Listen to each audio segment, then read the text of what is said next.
tornado on the ground just yet. We need to just treat it as though there is one on the ground.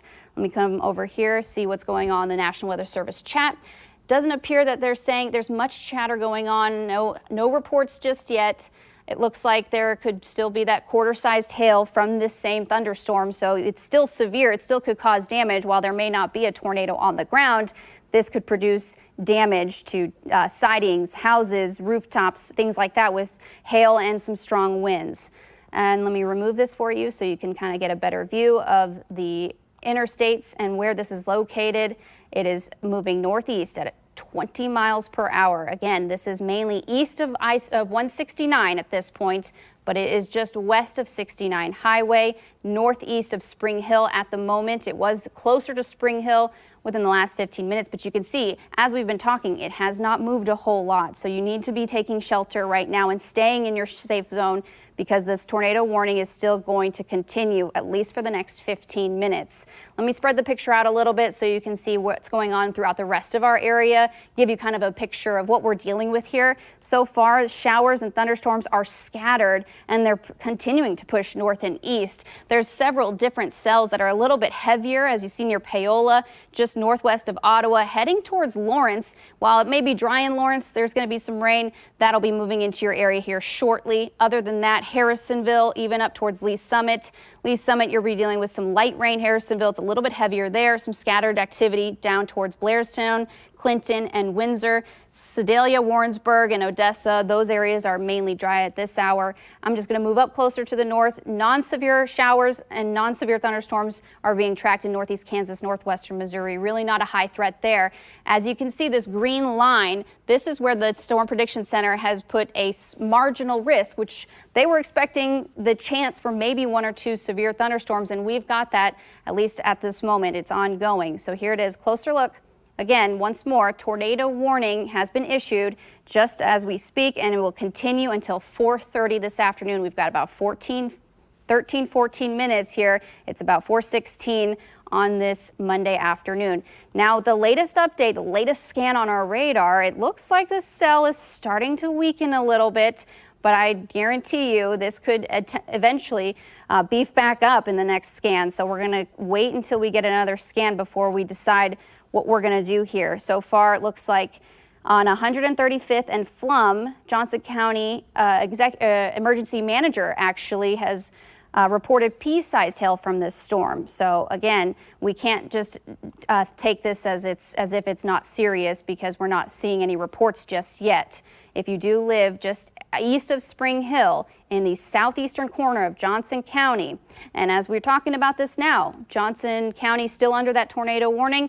The National Weather Service is scooting it over a little bit. The flashing polygon here is the new tornado warning, but it's still the same cell that we've been talking about for the past 15, 16 minutes or so. Let me add another tracker and let me actually look and see what they're saying about this. It looks like they're going to continue it until 4:30. No changes to the timing of this cell, and it looks like it is still moving about northeast, east-northeast at 20 miles per hour. If you live in this area under the tornado warning, you need to take shelter now.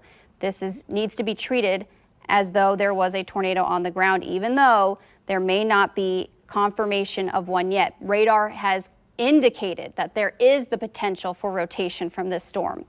And as I track this for you once more, give you an idea, let me try to actually add some more cities to this so that we can get a longer list here. I'm going to try to do that as best as I can. Hopefully we can try to add more cities. We may not have time to. Either way, it looks like we're going to be seeing this and dealing with this for the next 15 to 20 minutes. And you can see from one of our city cams, again, we've been kind of shuffling through them to see if we can see anything from our city cams. Can you tell me which one this one is, Brian? Are you there? Oh, Cerner. This is from the Cerner Medical Center. And again, dark skies. If you're not within the tornado warning, you may be dealing with some showers, a few thunderstorms. So far, the only cell that we're really concerned with is this one in particular. Looks like the one that was down near Ottawa, that severe thunderstorm warning, as I mentioned earlier, was probably going to be expired or canceled. It is gone at this point. We're just dealing with general thunderstorms to our south, and mainly this one cell that we're really focused on between Spring Hill and Stillwell along I-69, or not, I'm sorry, 69 highway. That's where this cell is getting closer and closer to. This storm is capable of producing damaging wind gusts of 60 miles per hour. Large hail the size of quarters or 1 inch in diameter, and it's still possible that this could produce a tornado any second now. Again, we've been talking about this for now ongoing 19 minutes, and it doesn't appear that the National Weather Service is going to change their mind on this, because they've already seen reports of pea-sized hail off of 135th and Flum from an emergency manager there.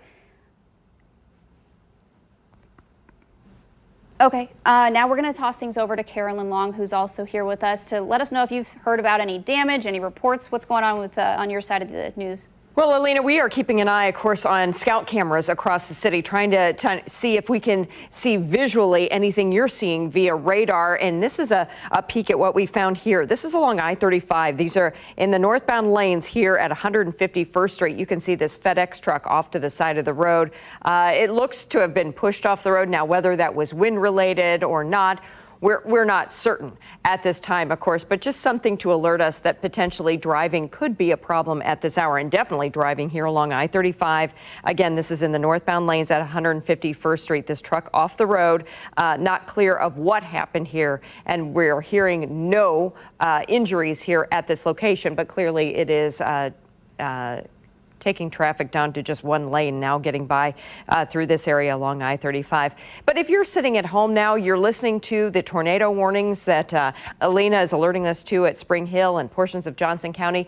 Keep in touch with us via our Facebook page, our Twitter accounts, whatever the case may be, and let us know if you indeed are seeing any weather-related problems where you are. Alina, back to you. Think you, Carolyn. It's great to always hear your reports, as long as you're safe while you're getting those for us and making sure you're not within that zone, of course, unless you live outside and away from it, and you can do it as carefully as you can.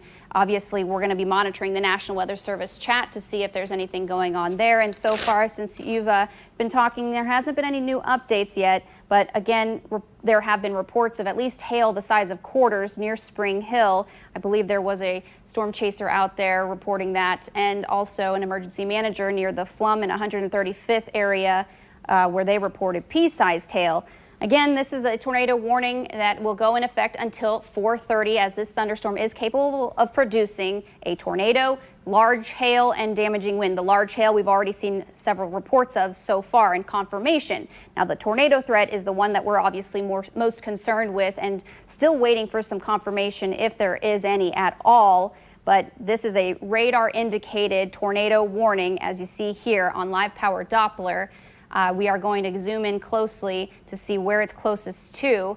Basically 69 Highway and 179th Street, just east of Lackman Road, moving over to Schweitzer Road, and just the main core, at least the center of this, possibly just north of 199th Street. It's continuing to move northeast at about 20 miles per hour. It's not moving very quickly, so this thing we've been able to monitor pretty closely as it just moves along.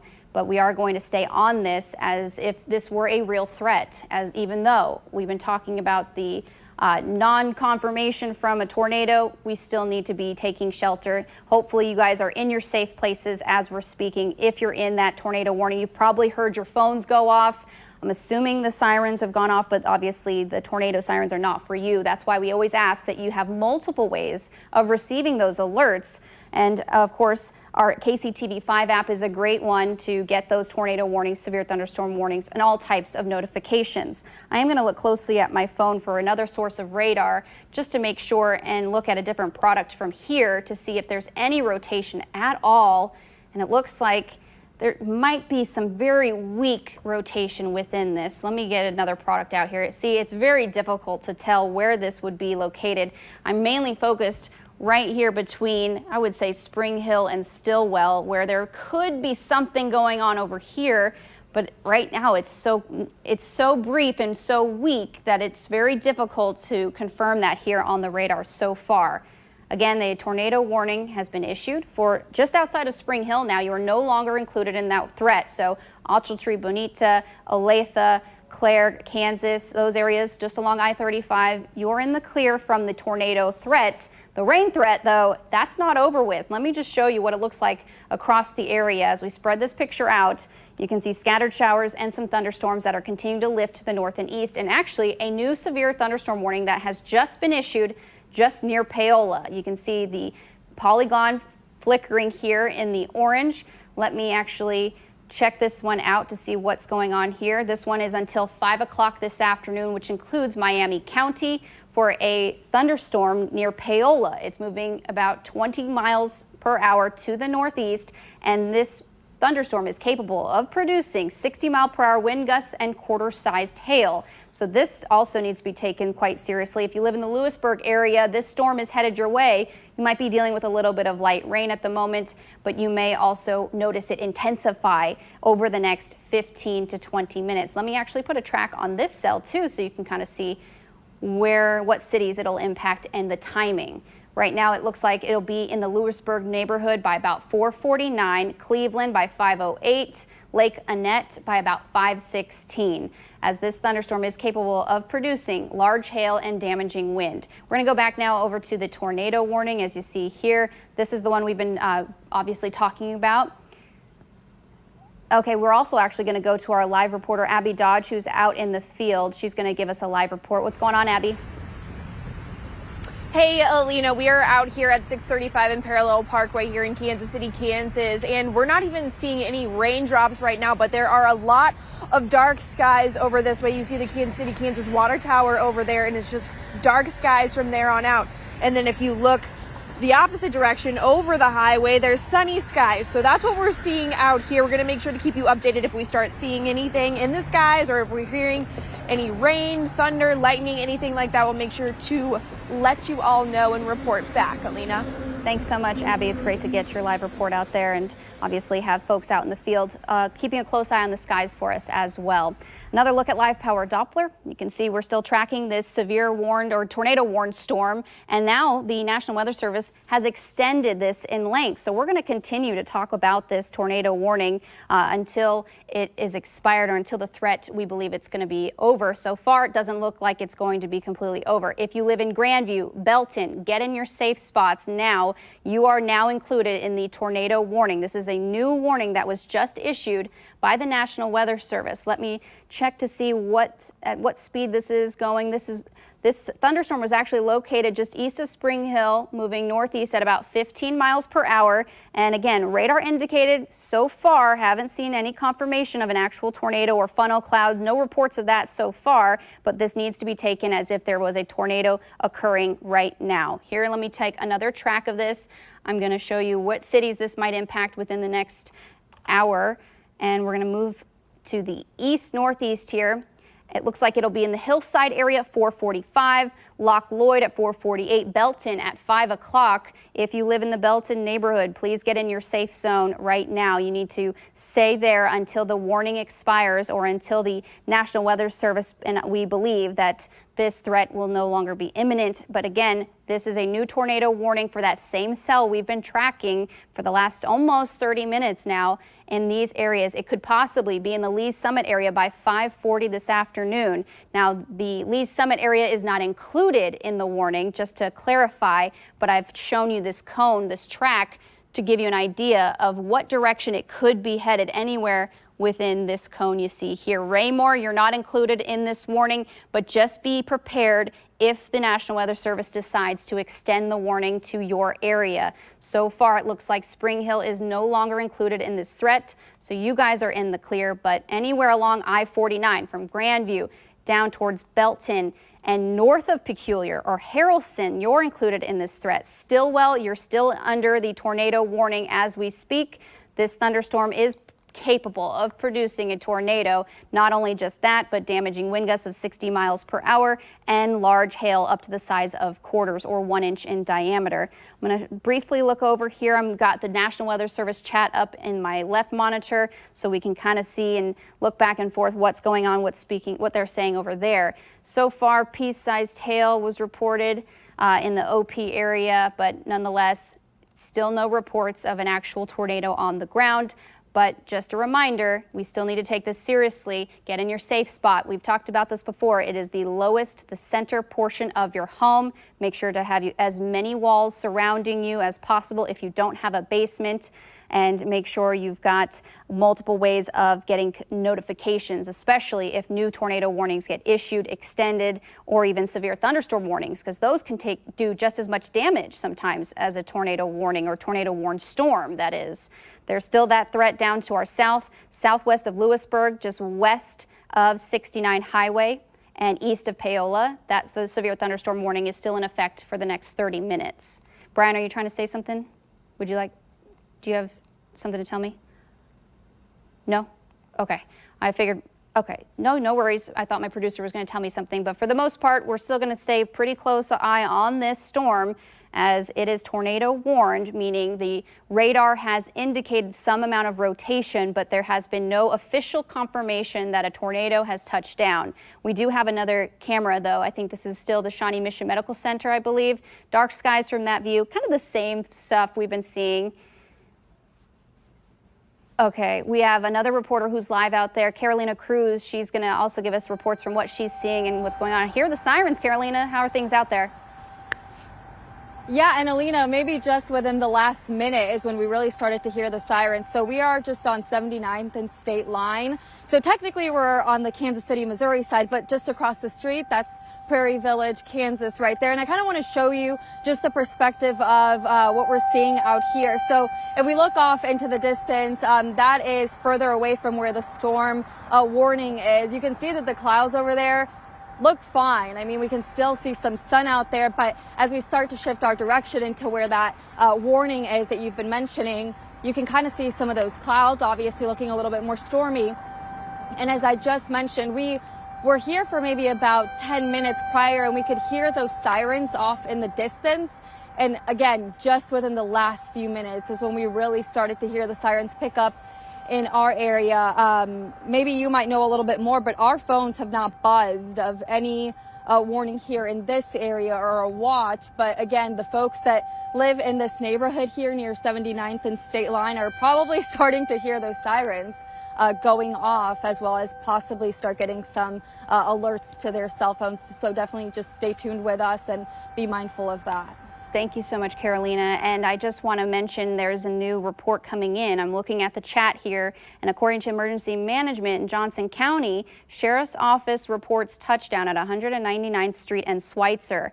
And it looks like there's also a non-confirmed spotter report that there may be a rotating wall cloud. So there may be a tornado that is going to extend from this wall cloud any minute now if this still holds together. And it is 2 miles east of the base of the rotation. I'm just reading this out loud, near Stillwell, Kansas. 3 miles east-northeast of Stillwell. There may have been a report of potentially a rotating wall cloud, perhaps a tornado, and it looks like the National Weather Service is going with this report. The polygon you see here is now turned black. That is an indication that there has been confirmation of a tornado on the ground. So there has been confirmation of a tornado. We need to take this seriously. On 69 Highway, just between the Missouri and Kansas state line, you see here, this stretches into the Missouri side. It does include the city of Belton and even a portion of I-49 here. So this is a serious situation that we need to obviously be in our safe spots. If you live in these neighborhoods, anywhere between Grandview, Belton, Loch Lloyd, Stillwell, Harrelson, those communities, take shelter now. It's so far there has been a observed tornado, a confirmed tornado that is on the ground as we speak. Tornado warning still going to be in effect until about, I would say, 5 o'clock. But it would not surprise me if the National Weather Service wanted to extend this not only location, but as also in time. So let me remove this for you. Let me put another track on this so you can kind of get an idea of where this might be here. So you can see what cities that this is heading. It's, again, moving about east-northeast at about 20 miles per hour. Let's see, or 15 miles per hour now. It's slowed down in speed a little bit. So let me add this track so you can kind of see where it's headed. Let me scoot this back. Here we go. Okay, so it could be in the Hillside neighborhood by 441, Loch Lloyd by 444, Belton 457. Even though we're naming these times, if I've named this area, you should be in your safe zone. Again, Riedel, I believe I'm saying that correct. Hillside, Loch Lloyd, Belton. Now outside of the warning zone, Lake Winnebago, obviously you're not within the tornado warning, but this could be in your neighborhood here. I'm sorry, reiterate where the tornado touched down. There was a confirmation of it just 7 miles west of Belton, moving northeast at about 15 miles per hour, just outside of, I believe, yeah, the Belton area. That's where we have the confirmation, or there's flying debris, and they've seen, or not flying debris, but that's the impact that we could see from this tornado. It looks like law enforcement has confirmed this. That's where we're getting that report from. Just 7 miles west of Belton, moving northeast at 15 miles per hour. We have confirmation of a tornado touching down. Live power Doppler, you can see here. We've got the track on here to see where this is heading and what cities could be impacted here within the future, the near future, that is. Let me add this track again to show you a better look. And again, these are the cities that could be impacted, at least the first few. There are some cities on the outside of it, from Belvedere, Raymore, and High Mound School. Those cities are not in the tornado warning, but this storm is moving in that direction, east-northeast at about 15 miles per hour. This thunderstorm is already been confirmed of a tornado, so you need to be in your safe zone between 69 Highway and I-49, just near Grandview. Grandview, get in your safe spots now. We have confirmation of a tornado on the ground. Let me get in tighter to see where exactly the center of it is located. And it looks like it's just east of 69 Highway here, just south of Null possibly. Let me zoom out. Let me add another product here so we can kind of get a better view. Again, it's hard to tell when we look at our radar, and it's always helpful when we get these reports because radar can only do so much for us. It's very difficult to see some of these smaller cells or smaller tornadoes, as you see that here. And we're going to stay on this until 5 o'clock. I believe that's when the tornado warning will be expired. Let me query this really quickly to see exactly the timing, if it will go. Maybe not. I'll look over here from the National Weather Service. Again, we have a confirmed tornado. It was located 7 miles west of Belton. It's moving pretty slowly at about 15 miles per hour. So this thing is just churning along, but it's not racing, so we're not in a huge rush, but you should certainly be taking this seriously as the tornado warning has been extended in location and time. It was obviously in effect, I should say, till 4:30, now extending till 5 o'clock. We have live power Doppler tracking this thunderstorm that has already confirmed a tornado. We've already seen or heard of confirmation. We've got some people, some spotters out there that are looking and taking a closer look at this carefully. Obviously, we don't want you going out and looking through your window to see if you can see the tornado yourself.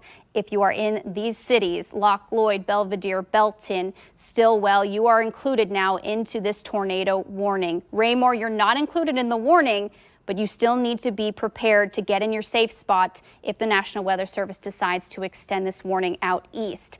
We've got multiple pictures on our right-hand side of your screen. As you see, mobile storm tracker is out and about. We've also got the Plaza City cam. You can see it looks pretty dark and ominous from that view as the thunderstorms spreading out across the area. We're not just dealing with this one particular thunderstorm.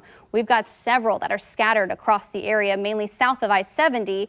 Not too much activity going on north of us, so nothing to be worried about there. But this is where the primary threat for the severe weather was predicted, and here it is right now. So again, between Johnson County, and it does include Cass and Jackson counties, those southwest corner there you see near Grandview, and it does include I-49 from Grandview, Belvedere, Belton, and even into just north of the Riverview Estates. Riverview Estates may not be exactly within those zones of the tornado warning, but you still need to obviously take this threat seriously because this thing could move in that direction or the warning could be extended to your zone. Okay, and we also have another reporter who's live right now. We've got Betsy Webster who's in Olathe. Betsy, what do you got going on where you're at? Well, we're about 129th and Berlin. That's the closest intersection I can come up with for you. That's kind of a main drag you'd recognize. If you want to take a look up there, you can see what the clouds look right now. Kind of some dark, heavy clouds. About 4 o'clock is when we saw the alert go off on our phones, and we were actually inside an assisted living facility here, and immediately they started going to rooms and making sure people were all lined up along an inside wall. The sirens have been off twice. We've heard some thunder. I haven't seen any significant lightning. And we're going to stay here by that assisted living center so that if we need to take shelter, we can. But right now, just seeing some ominous clouds. Reporting live in Olathe, Kansas, Betsy Webster, KCTV 5 News. Thank you so much, Betsy. We appreciate your report. We've also got Aaron Little, who's here as well, backing us up, talking about the tornado threat. Of course, we've been mentioning a tornado warning has been issued. It does include portions of Johnson, Jackson, and Cass counties. Cass and Jackson County in the Missouri side of our viewing area. We're going to send things over to Aaron Little now with a closer look at what you're seeing, Aaron. Alrighty, Alina, and if you want to work on a storm track for me, I can tell you driving in from Lee Summit, the clouds are very ominous out there. The sirens are going off right now. And for a lot of us, this is really the first go around of the season that we've had not only the potential for damaging weather, but the threat for tornadic weather coming at a very rough time because a lot of our kids have now released from school or we're just releasing from school and those sirens going off. And then a lot of folks now moving through their evening rush hour as well. So this is the time, if you hear the sirens, that we want you to head to the lowest level of your home to stay away from those exterior walls and windows and to seek shelter now. This has been a confirmed tornado.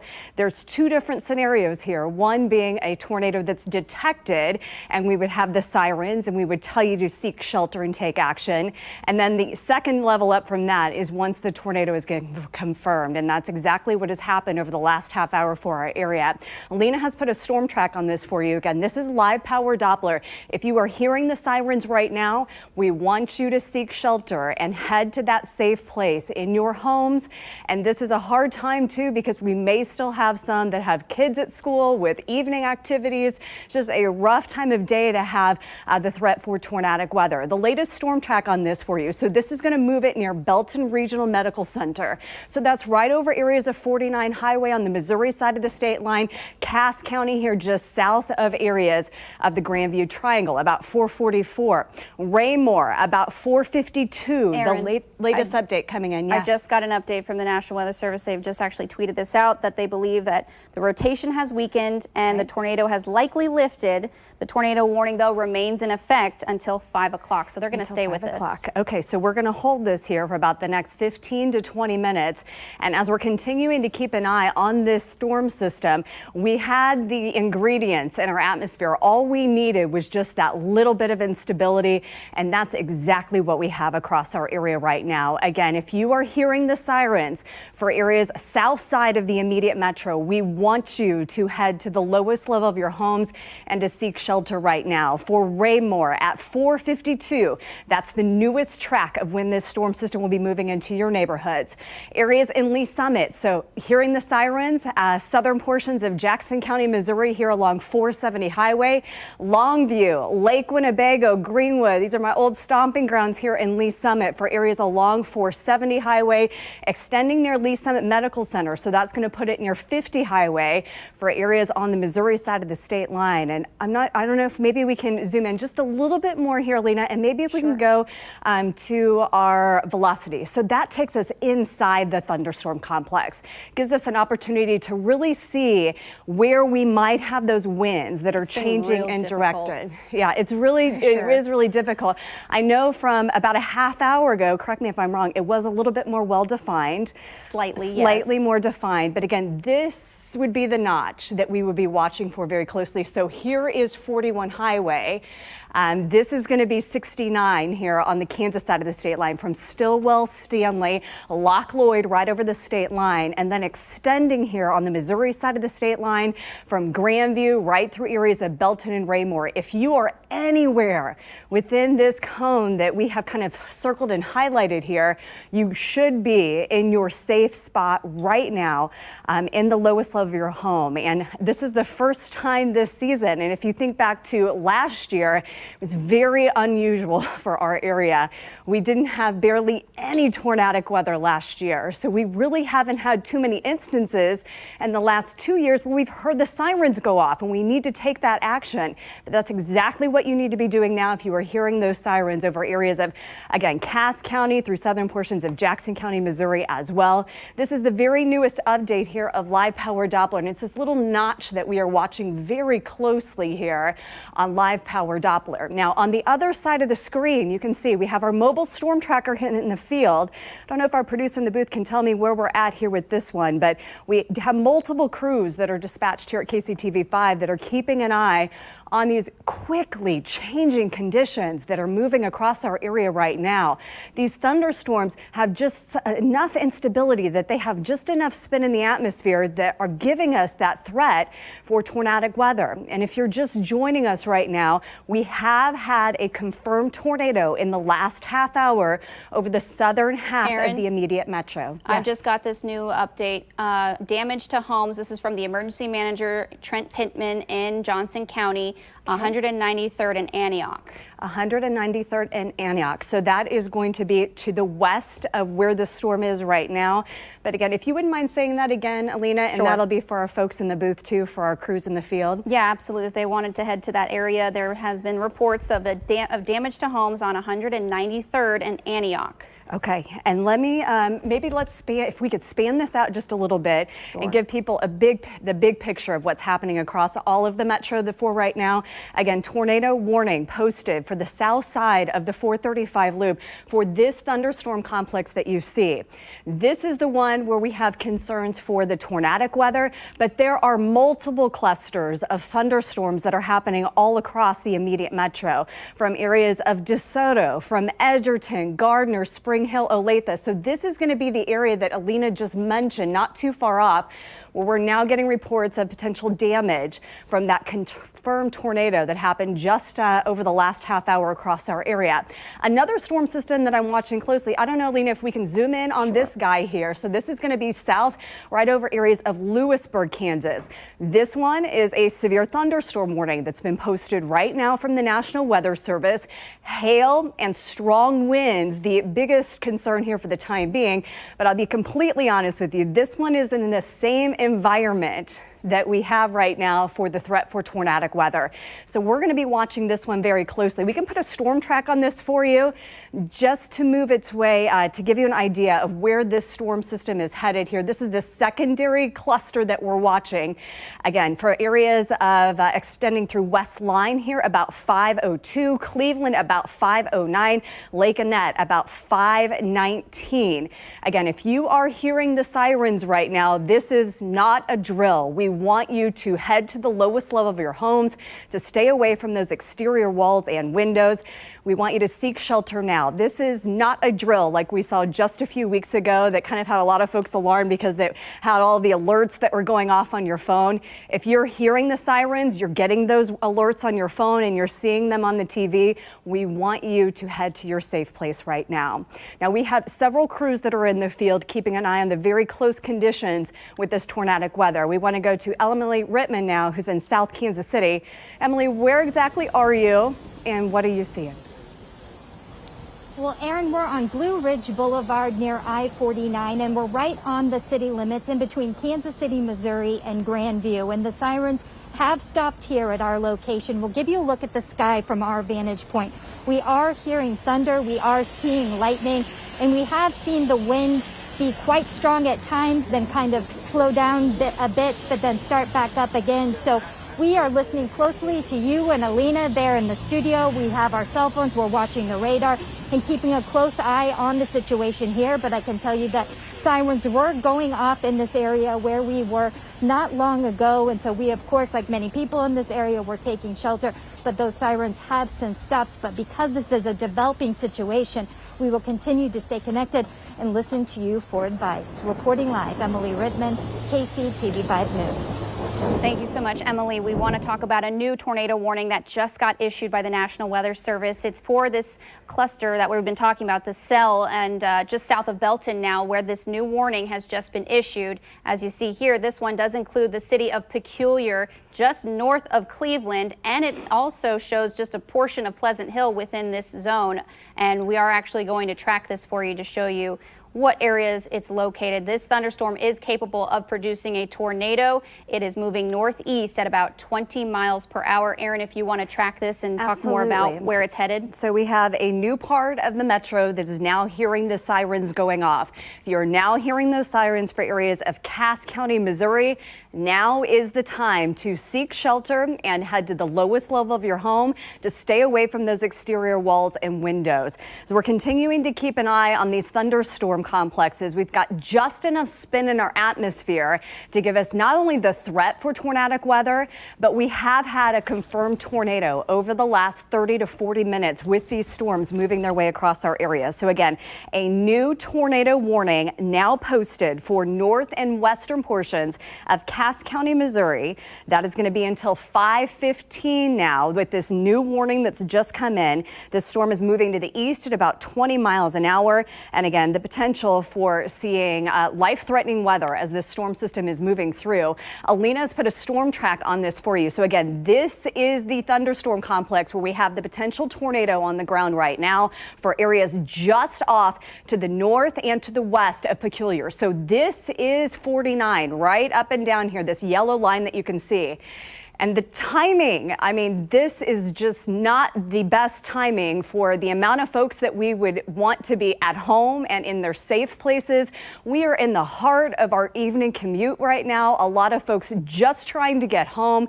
And for areas along 49, this storm will be moving right over the interstate. So this will be a good time if you are safe at home, but you know you have family and friends, maybe husbands, wives, grandparents, maybe if your children, your high school level children, are planning on heading home and you live over southern portions of Cass County, send them a message right now. Tell them to stay where they are, to stay put in a safe place and wait for this storm to pass. Now, Alina has put a storm track on this for you. So this storm system is moving at about 20 miles an hour. The newest update that has come in with live power Doppler, it's going to put it right over areas of Raymore between about 4:44 here or 4:45 through about 4:50 this morning or this afternoon. For areas near Greenwood, about 5:11. You can see those times are updating live here on the air. Pleasant Hill, about 5:22. Expected to see this storm system. Rock Hill School, Lone Jack, and then Chapel Hill over the next half hour. And again, these storms have had a history and have had confirmed tornadic weather over the southern portions of our viewing area over the last hour as we're continuing to keep an eye on this thunderstorm complex. This is the newest tornado warning that has just been posted from the National Weather Service, and watching this as it lifts north. But we've had multiple, a handful of different counties within our viewing area that are have been under tornado warnings here over the last hour. Now, what Alina's doing, we have our scope here, so it kind of looks like a magnifying glass. And what it allows us to do is not only see the rain that's falling with this thunderstorm, but now we are cutting right in the middle of it. We're able to look right in the middle and see exactly where those winds are turning in different directions. And where the winds are turning in different directions, that's where we have concern for the threat for tornadic weather. So where you see the green and the red, that's the radar indicating that the winds are coming into close to the radar and away from the radar and turning very quickly. Alina's adjusting here the newest look of live power Doppler for you. Again, this is the thunderstorm complex that just continues to kind of evolve. And again, the thing that I'm most concerned with, all of the folks who are at home right now over areas of Cass County, but also all of the folks who are on the interstates right now, south along 49 on the Missouri side of the state line. So this is going to be the Grandview Triangle extending right through areas of Raymore, near Ray Peck, right down through Belton. And this is the area specifically that we are watching very closely for you. Now, Alina just put out another storm track here for you, just because every single minute matters when we have the life-threatening weather that we have right now across our area. The newest storm track will put it in peculiar here, just around the 5 o'clock hour. For Ray-Peck East, about 5:05 for this evening. And actually, we can go all the way and even name specific areas where we are concerned about locations like schools. Look at this, if we could take this full screen here, Ray-Peck East Middle School. And I think the concern that I have as a parent, and that some of you may have as well, if you're parents with students at Ray-Peck, I know there may be a lot of after school and evening activities that may be happening for some of our school districts right now. It's just a very hard time with our evening rush hour, folks trying to get home and still in that transition of having some kids that may still be in these school buildings. I am certain that the school districts here are taking all of the precautions. But again, Ray Peculiar East Middle School, this potential tornadic thunderstorm heading your way. We're going to go near Pleasant Hill about 5:25. Then we're going to put it near Pleasant Hill Elementary. So again, I would anticipate hopefully the elementary, but if they have any after school activities, after school care for Pleasant Hill Elementary, again, this would be another spot where I'm sure the school district certainly doing everything, and those kids are in their safe shelter right now as this storm system is moving its way off to the east at about 20 miles an hour. And we are keeping an eye not only on the latest look of live power Doppler, we have our mobile storm tracker in the field. I don't know if we could take a quick look at that, but again, here towards the right-hand side of your screen, you can see our mobile storm tracker in the field monitoring those very unsettled conditions. This is a live look right now from the Country Club Plaza, looking towards the south with those very unsettled skies. We have several crews that are out in the field monitoring these conditions. We have crews that are going to be heading to damage that's been reported on the Kansas side from the initial thunderstorm complex that was tornadic Johnson County, Kansas, here just about 45 minutes ago.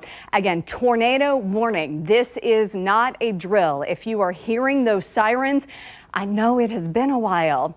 It has been a good while since you've had to really take action on the threat for tornadic weather with your families, in your homes, and in your businesses. But if you are living right now in southern portions and extending through areas of Cass County, we want you. What appears maybe this is where the rotation might be, just northwest of Peculiar. You see the little shade of red there. I do. Alina, if you can do me a favor, if you can stop the loop for me here, and maybe let's dissect this a little bit. I don't know if we can zoom in just a little bit more, and if there's any streets that we can pop up here. I think that may be really helpful to folks who might live in this area. Again, this is the specific part of this storm right here. So what we're looking at is the middle of this thunderstorm. So it's not the heavy rain. These are the winds that are turning in different directions. And the concern, this tornadic storm, the potential tornadic storm, is moving right over the interstate right now. So Alina has put on some street labels here. So near Peculiar Road, South Peculiar Road, that intersection here of 49. This would be State Route YY. This would be State Route YY extending here just to the south. On the eastern edge of this thunderstorm complex, so State Route JJ. If you live up JJ, you need to be in your safe place right now. What we're watching, the winds that are coming into the radar and the winds that are going away from the radar. And when those winds are going in different directions, that's when we have the concern for the potential tornadic weather that we are now seeing across our area. Alina, have you seen any other new reports that have come in? I know you're closely monitoring. Remind us again of where the damage has been reported over areas of Johnson County, Kansas here. On the Kansas side of the state line, these tornadic thunderstorms started right when my kids are coming home in Lee Summit this afternoon, right around 4 o'clock. And we have had a confirmed tornado with this activity. We've also had damage now reported within our viewing area as well. I believe that was to the homes just right off of 193rd and Antioch. I even got a picture on my Instagram. It doesn't. This guy says he doesn't believe he saw any damage on 199th and Antioch just 20 minutes ago. So there's somewhat good news for that report. But again, the tornado threat still imminent as we speak. And it looks like the National Weather Service also going to focus on this particular cell as we've actually even looked at the velocity product to see where that rotation might be, the center of it, as we were just talking about just a moment ago. So I'm going to just briefly just scan the National Weather Service chat to see what they're kind of talking about. And it looks like the rotation was just going to pass just north of Peculiar, where you can see right here is where we're focused on, where that tornado might be. Of course, we've already talked about the tornado warned storm, or the confirmation of a tornado. This is obviously not confirmed just yet, but obviously needs to be taken as if there was one still happening, because there could be another spin up from this same thunderstorm. Okay, so great information to pass along.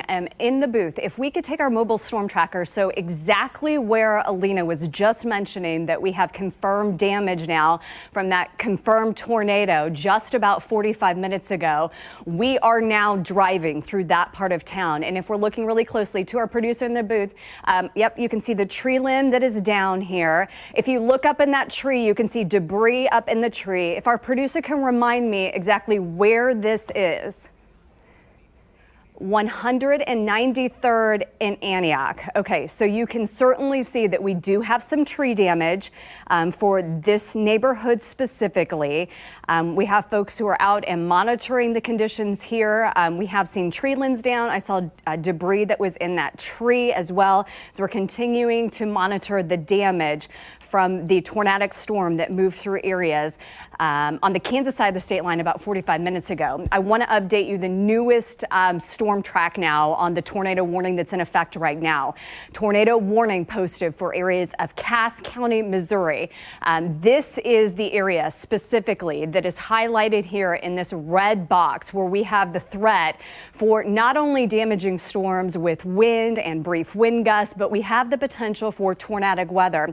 Alina has just put the very newest storm track on this for you, as the storm system is continuing to push off to the east at about 20 miles per hour. Now, if we can take this full, because this is, I think, very important, not only with some of our city names, but with some of our schools that may still have students in them, for areas near Ray Peck East Middle School at 5:03. So within the next 5 minutes, I do not know if they have any kind of after-school activities. I do not know if they have any kind of after-school care, but certainly as a parent, it's the one thing that I'm thinking about here for areas of Ray Peck, for Lake Winnebago. So this is going to be very close to my old neighborhood here growing up in Lee Summit. Lake Winnebago, about 5:09, that storm system expected to move into your neighborhood, then moving through areas near Pleasant Hill about 5:22, Rock Hill School about 5:37, and then Lone Jack about 5:50, as this thunderstorm complex is continuing to pull off to the east at about 20 miles per hour. I think it's worth noting it has been quite some time since we've really had to take action with the sirens going off, with your phones alerting you to the threat for tornadic weather. We had a couple quick instances last year where we had tornadic threats, but it's really been a solid 2 years since we've had a significant threat for tornadic weather here in the immediate metro. And we have had this system already today producing a confirmed tornado about 45 minutes ago on the Kansas side of the state line. So it's worth repeating. If you're just now joining us as we're beginning our 5 o'clock broadcast, we are on the air right now with a tornado warning for areas of Cass County, Missouri. This will extend here for about the next 10 to 15 minutes. This storm, we've been watching it and tracking it for you here at KCTV5 for about the last hour now. Now, it's been a full hour that we've been on the air with tornadic coverage here at KCTV5 as we're monitoring several different clusters of thunderstorms moving across our area. What you can see here, the latest look of live power Doppler with that storm track. But the other thing that I want to note to you, we have multiple crews here at KCTV5 that are in the field right now, not only observing where there might be tornadic weather, but also watching to see where we may have damage reports.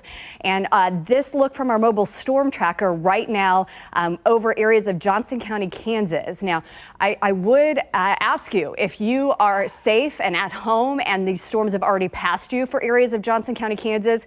And if you have damage that has happened in your neighborhoods, send us a message on our Facebook page, email us at KCTV5, call our news desk.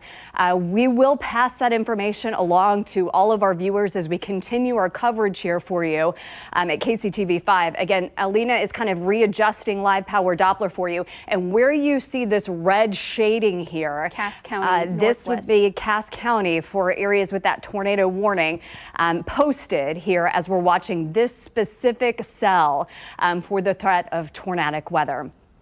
Let's see if we can maybe go down to street level again, just to kind of give folks who live specifically over Cass County some city markers to where this storm is right now. Again, the concern that I have not only for the people that are at home right now who may be watching us or hearing our broadcast through your phone, but also all of those folks who I know are listening in their car right now. I just heard, actually, hold on just a second. If you have family or friends who are in their car right now, Mike O'Reilly at 95.7 The Vibe saying he is simulcasting our coverage as well, because I'm concerned. We are in the evening rush hour at 5:05 on a Monday night. Folks are trying to get home, and that threat for tornadic weather, the sirens going off right now along areas of 49. Now, the threat for that tornadic weather has just pulled east of the interstate, just barely, but certainly a lot of concern here for areas of Cass County, Missouri. So this is going to be south side of the immediate metro for this threat for tornadic weather. So what Alina has done here and what we can do with our live power Doppler is we can actually pull some city names to get all the way down to street level to help you prepare and help you know exactly when this tornadic storm may be moving into your area. So she's kind of highlighted some areas here. If you live in Cass County, these names may be familiar to you. For Lincoln Avenue, extending through areas near State Route J and right along State Route J. This is the specific area where we have that threat for tornadic weather right now. And if you are hearing those sirens, we want you to be in your safe place right now. We don't want you to be outside. We don't want you to be running the errands. I know for some of you, you may have the full docket of evening activities for tonight. Those are on halt here for the time being with this tornado warning posted for about the next, what are we here, Alina? For about the next 10 minutes. 10 minutes or so. So what Alina has just done, put a fresh storm track on this for you. Again, with this new tornado warning that has now been posted, this storm system has had a history of producing tornadic weather here over the last hour across our viewing area. Here's the very newest storm track for you. And again, it's still holding on that for all of the students and staff who may be in the building at Ray Peck East Middle School, I'm certain that they are in their safe shelters right now. We are watching that closely for areas extending here near, if we can hone in here on full screen, Lakewood, or not Lakewood, this is going to be Lake Winnebago. So this is going to be south side of Lee Summit, has the potential here of getting brushed with this storm system as well. This extends for areas near Hickory Grove School. This also includes areas extending near Pleasant Hill over the next half hour as we're continuing to watch this thunderstorm complex very closely. And we are also getting the newest updates coming in with any kind of damage across our area. Lena, do you have any new information being reported from the Kansas side of the state line from earlier this afternoon? Nothing as of yet. So far, I'm just seeing reports about this particular cell that we're still watching, which has produced pea-sized hail, reports of that, and still looking very closely at the potential for some tighter couplets or rotation in that cell. Okay, Okay, so my producer in the booth saying that we have video now of a potential funnel. Okay, so if our producer in the booth, you can certainly see it. We do not have a location for this, but this was from a viewer that just sent this to us. You can certainly see the funnel. So now what we're watching, I don't know if it's possible. If it's not, that's okay. But I can kind of dissect what we're looking at with that video if we can put it behind me here. So what we're watching is the funnel. What we will need to see if we can confirm where this location is and what we'll be monitoring here with the latest analysis for any kind of swirl or damage near the surface. So this is certainly a funnel. Again, this is new video that's just come in from one of our viewers.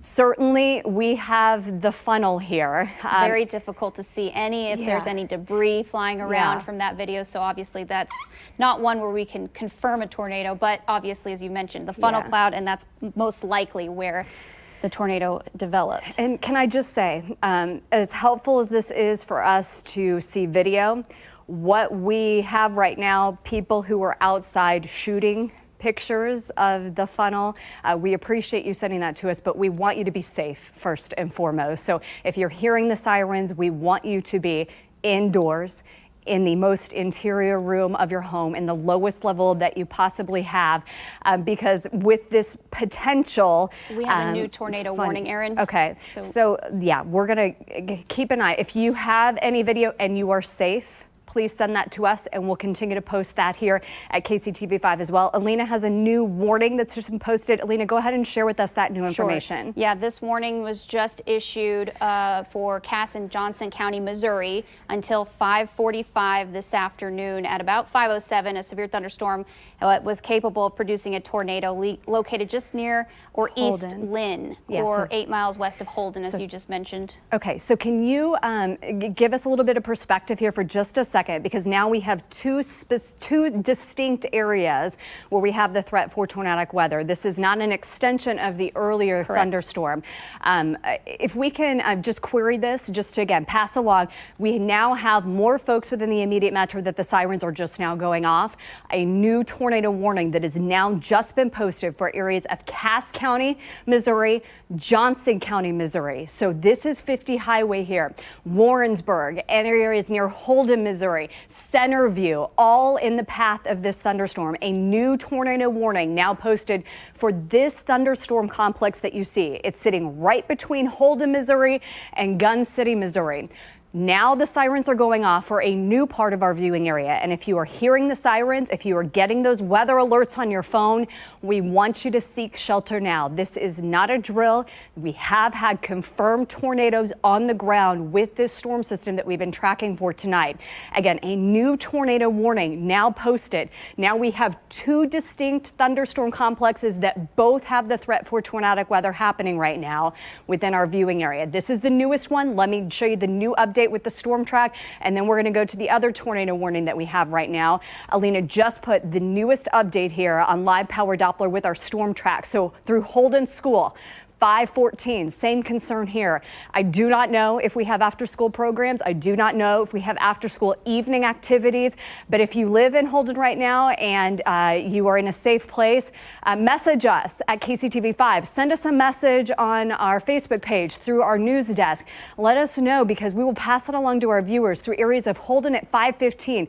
Again, tornado warning posted. The sirens are going off. You need to be in your safe shelter right now. As we're continuing to track this storm system moving to the east at about 20 miles an hour. That's going to put it in Warrensburg about 5:58. But before it reaches Warrensburg, so that's going to be here, it's going to move right over areas of 50 Highway. And I'm concerned here again that this is the heart of our evening rush hour, moving right over. This is certainly going to be a little bit more rural area within our viewing area, but certainly moving over a highway during our evening rush hour here, right over areas of 50 Highway. So again, this is the newest tornado warning now posted for areas of Cass and Johnson County, Kansas, holding here for about the next 15 to 20 minutes. Now, we can look inside this thunderstorm. So that's what Alina is doing now with our scope. This is the big circle that you see, and we are just slicing right through the middle of this thunderstorm complex. And yeah, right here where we have those winds. So what this is telling Alina and I, we have winds that are moving in different directions very closely together. You just saw that video from one of our viewers of the funnel cloud potential tornado earlier this afternoon. This is exactly what could be happening right now between Gun City, Missouri, and through Holden, Missouri. If you live in the town of Holden, you need to be in your safe shelter right now.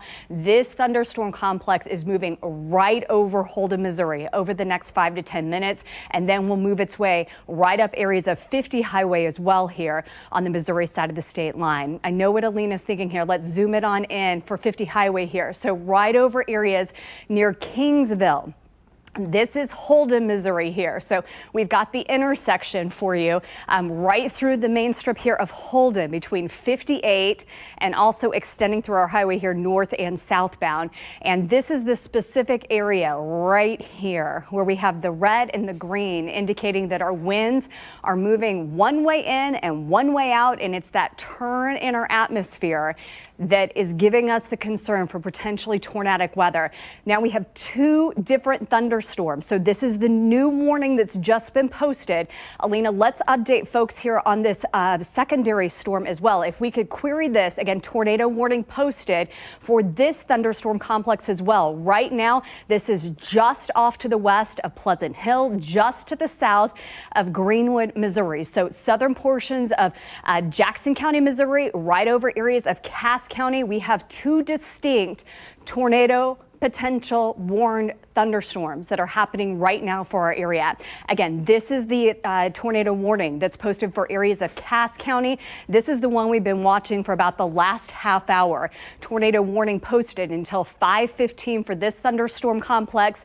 And again, we will be watching to see if the National Weather Service extends this. And worth noting, the National Weather Service is in Pleasant Hill. So this is getting very close to their office as well here, right along areas of 7 Highway on the Missouri side of the state line. So, Alina, if we could zoom it out just a little bit, just to show everybody what's happening across the immediate metro. So we have thunderstorms here in the city right now. These are not tornadic over areas of Lawrence, Basehor, DeSoto, Olathe, downtown Kansas City through Independence and Blue Springs. I know you may be concerned right now. I want to show you, though, we have two distinct potentials right now for tornadic weather, and we have had a confirmed tornado with some of this activity over the last hour to hour and 15 minutes now across our viewing area. Okay, I'm hearing that we have I know that we have a phoner here of the person who just took that video, but I can see we also have a new tornado warning. They just extended that. So to our viewer that is on the line, hold on tight. Alina is going to look very closely. They just extended this. So this is now going to include more folks across the areas of Cass County. This is also going to clip southern Jackson County, Missouri. So now a new tornado warning. We have two different storm systems, but we have multiple counties. Now let's count here. We have 1, 2, 3 different counties that have tornadic warnings that are happening right now. This is the new tornado warning that has just been posted. Alina, do you have the new information with this extension here? Yes, it's until 5:45 this afternoon. A tornado obviously going to be the primary threat. Possibly could see one develop from this storm along with quarter-sized hail. It looks like it was located near Lake Winnebago or just near Raymore. It's moving northeast at about 20 miles per hour. Would you like me to add a track to this? If we can zoom it, yep, if we can zoom it in just a bit. So this is the specific area where we have the potential tornadic weather. So from Greenwood, Missouri, this is going to be southern Jackson County, very close to areas of Lake Winnebago, Raintree Lake as well. You may be hearing the sirens go off. And if you're hearing the sirens, now is the time that we want you to take action. I know it has been quite some time since we've had tornadic weather. We've had confirmed tornadoes here in Kansas City. But if you are hearing the sirens right now, if your phone and your alerts are going off, that is your time to head to the basement, to stay away from those exterior walls and windows. I know that this is just, in all honesty, this is a horrible time. Not that any time of the day is good, but this is a horrible time given it is our evening rush hour. There may be evening sports and your kids are still at their school buildings for some of them. Again, that new tornado warning now posted for areas of Cass County. This is going to clip southern areas of Jackson County, Missouri as well. Alina has put a fresh storm track on this tornadic storm for you here on Live Power Doppler. We're going to put it through areas right through Woodland School at 5:23, Pleasant Hill 5:26, Baldwin Park 5:29, for areas near Hazel Grove School 5:31. I'm not sure if Hazel Grove School is within the Pleasant Hill School District, but I'm assuming it's going to be Pleasant Hill Lone Jack School District within one of those two. Rock Hill School as well, and Lone Jack about 5:43. And the reason that we have some of these school districts and some of these school buildings on here, because there may very well be evening sports, there may very well be evening aftercare. I know for a lot of school districts, I can't say specifically for sure for areas that we were looking at right there, but a lot of school districts have after school care until about 6 or 6:30. So certainly I am confident that if your kids are in those school buildings right now, that they are seeking shelter, they are staying safe. Alina is honing in on the inside of this thunderstorm complex right now. So again, we were just looking at Pleasant Hill. This is the second tornadic thunderstorm complex. We have two distinct potential tornadic thunderstorms right now within the south side of the immediate metro. So right around here. Right here. This is where we have winds that are moving in different directions. The green indicating that we are getting winds coming in one direction. The red, the winds are moving in the other. And it's that twist in the atmosphere that is giving us the threat for tornadic weather across our area for this evening. So right over areas of 50 Highway right now. And that's the concern, not only the folks that are at home who may be watching us in their safe places, but for those who are on the roads right now at 5:20. As we're heading through our evening rush hour, we certainly know there may be more folks on the highways and within some of our rural roads here than you normally would if it was an evening hour.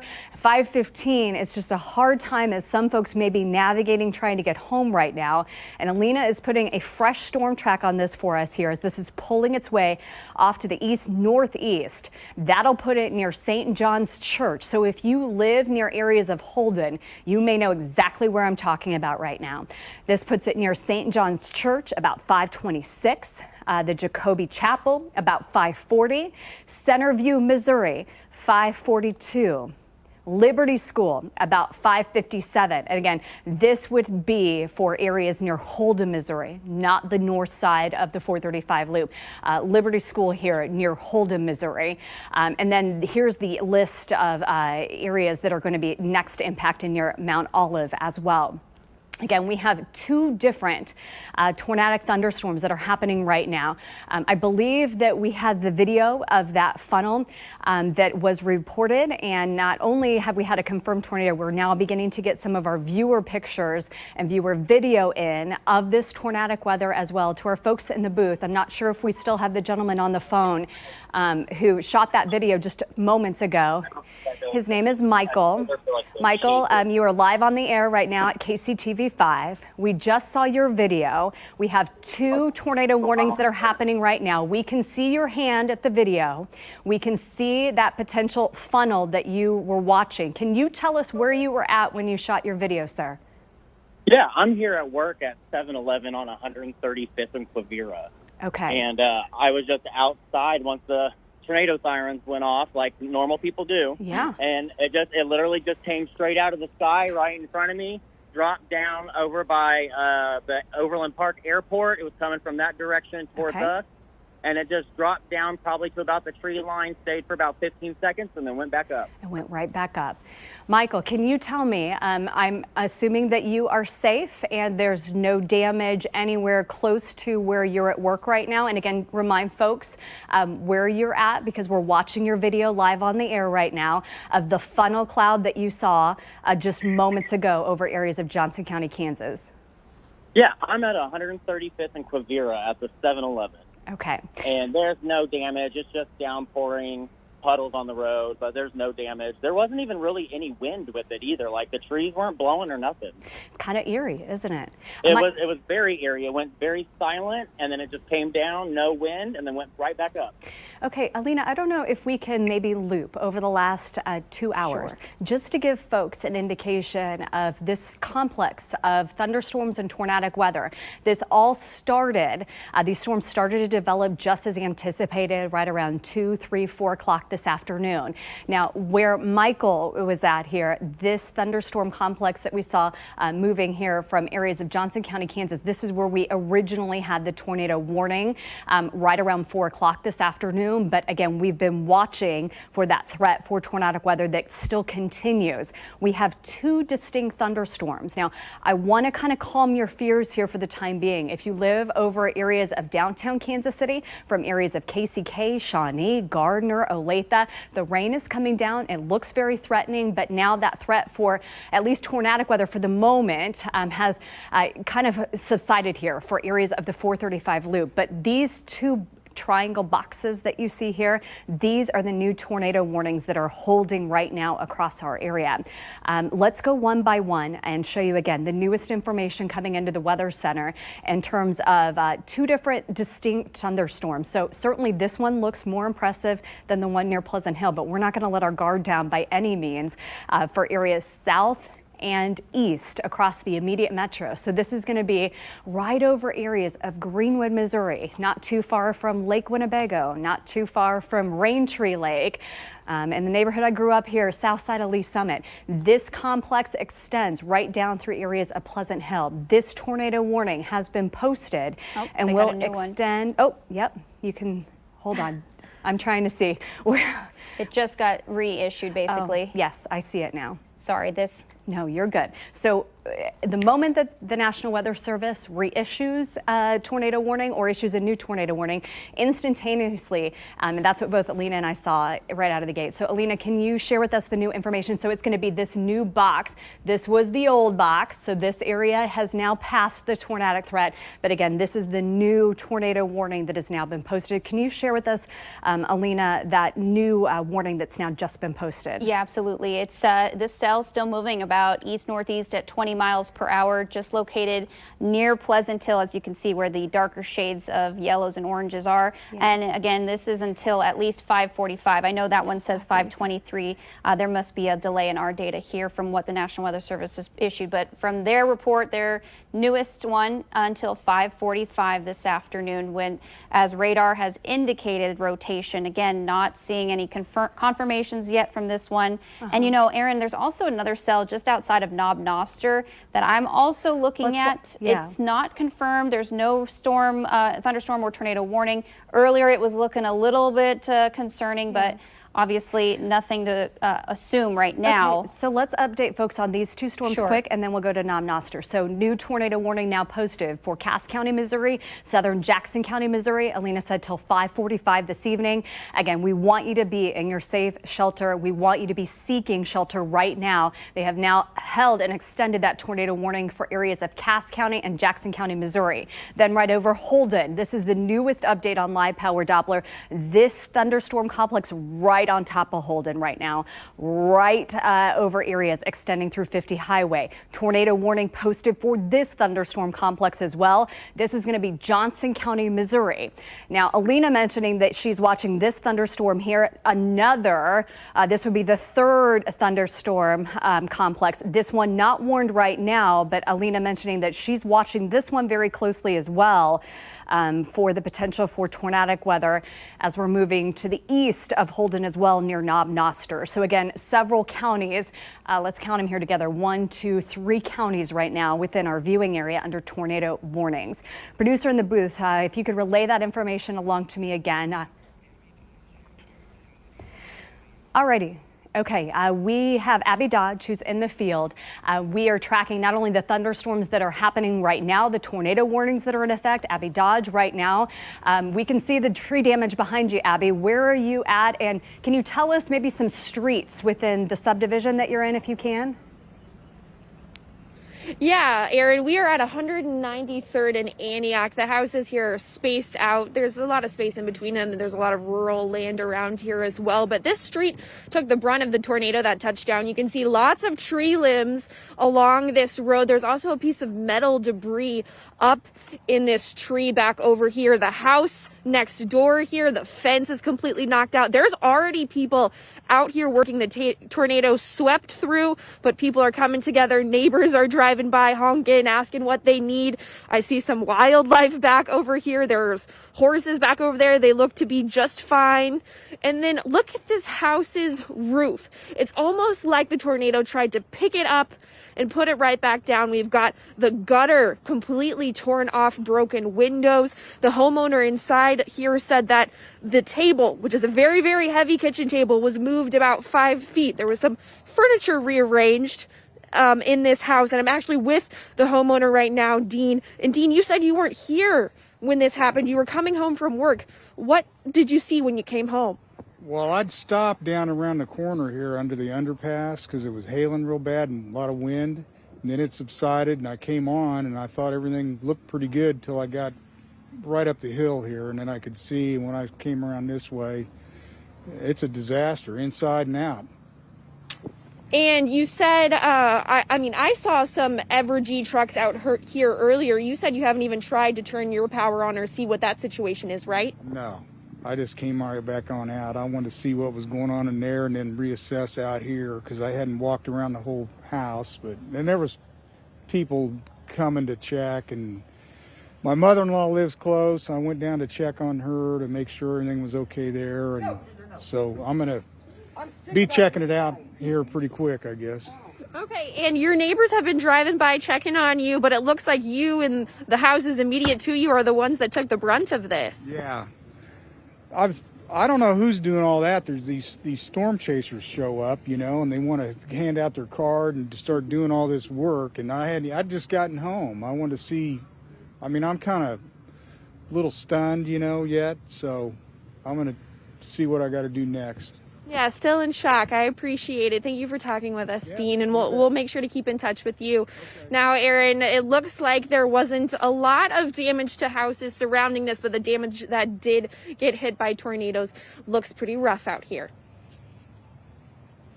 Abby, can you remind us what neighborhood that you're in, and again, some of the bigger cross streets of where you're located? Yeah, we are on the cross street of 193rd and Antioch out here in Kansas. There's a lot of rural farmland around here, a lot of livestock and crops of that nature to it. So it's not really a neighborhood per se, but there's houses lining this street. All right, Abby, we appreciate your reports again on the Kansas side of the state line. So that confirmed tornado happened right around 4:15 this afternoon. And what that gentleman was talking about, saying that it happened just so quickly, it's exactly what one of our viewers who sent us a video of funnel cloud that he saw very close to that neighborhood as well.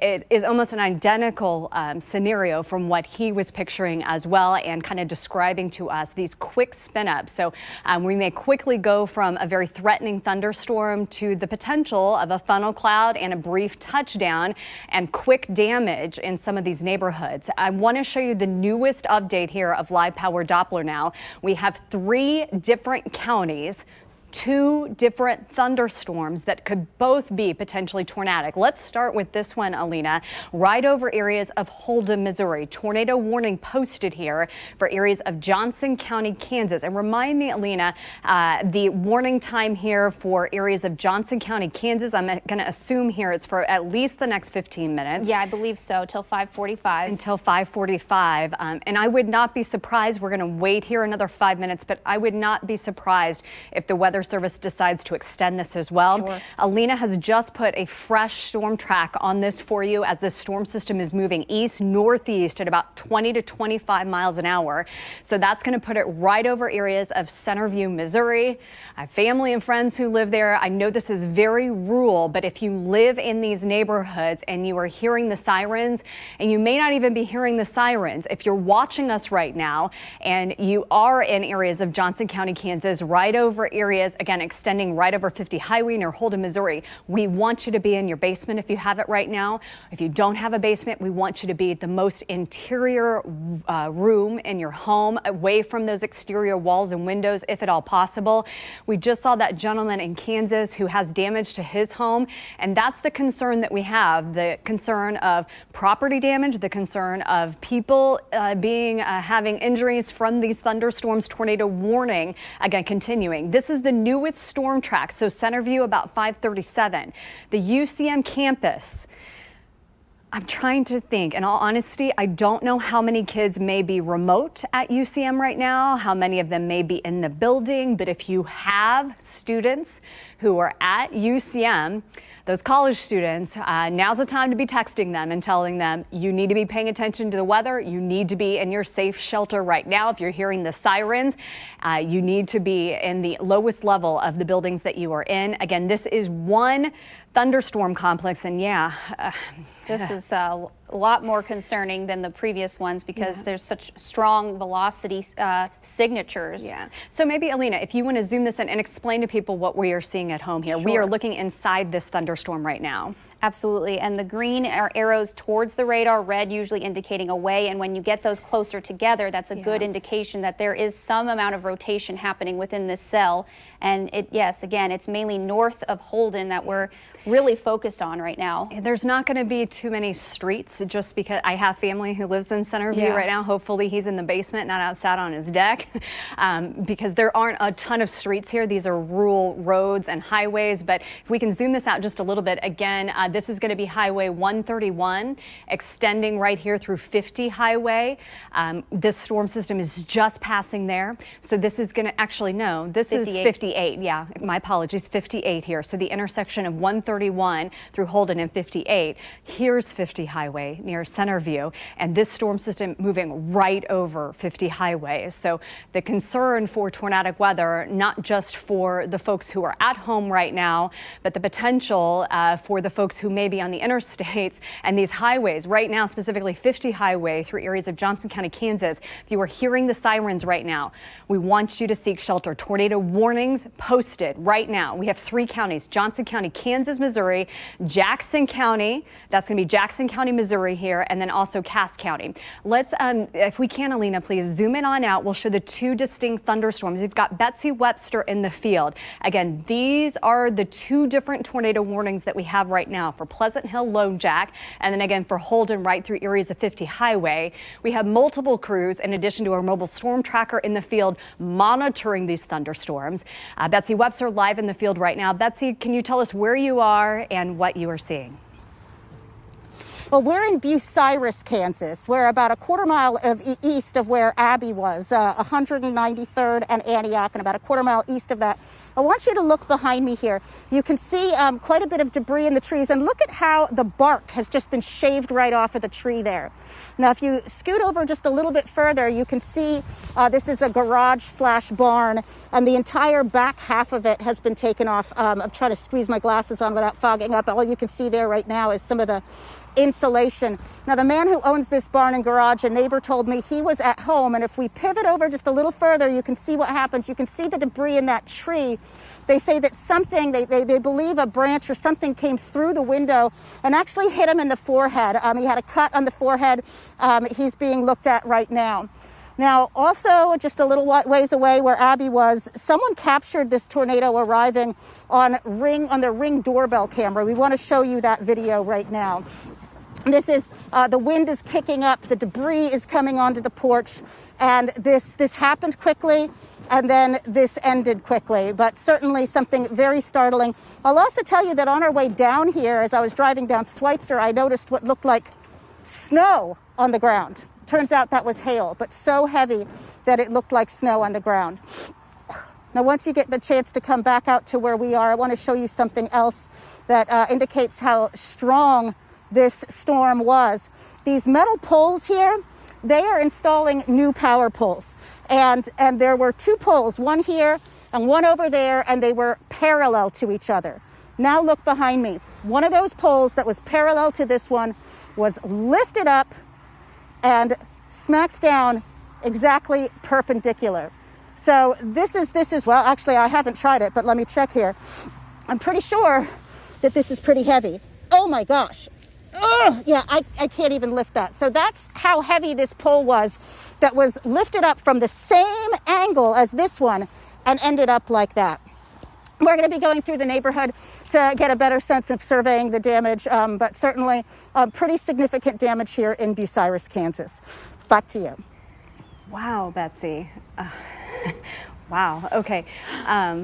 Can you, I mean, I'm just thinking worst case scenario. That pole's on the ground with nothing around it. But if anything had been in the path of that pole, would certainly be a lot harder to digest. Betsy, we're going to let you gather where she's at. Again, she has confirmed damage right now. We know that the National Weather Service may be watching us. That confirmed damage in Bucyrus, Kansas. To give you an idea where that's at, that's going to be just, you said, Carolyn, just off to the east of Spring Hill? Due east of Spring Hill. We have a new tornado warning, so we want to pass that information along to you now. The National Weather Service has now extended. Have they extended, or they just kind of repositioned? They shortened it. Yeah, they repositioned it here. A new tornado warning now posted right over areas of 50 Highway. So this is going to be Johnson County, Missouri. Here is 50 Highway, right over the Missouri side of the state line. So we've got a couple markers here just to give you an indication of some of the cities in the path of this. Alina has put in a fresh storm track on this for you for areas extending near Centerview, Missouri.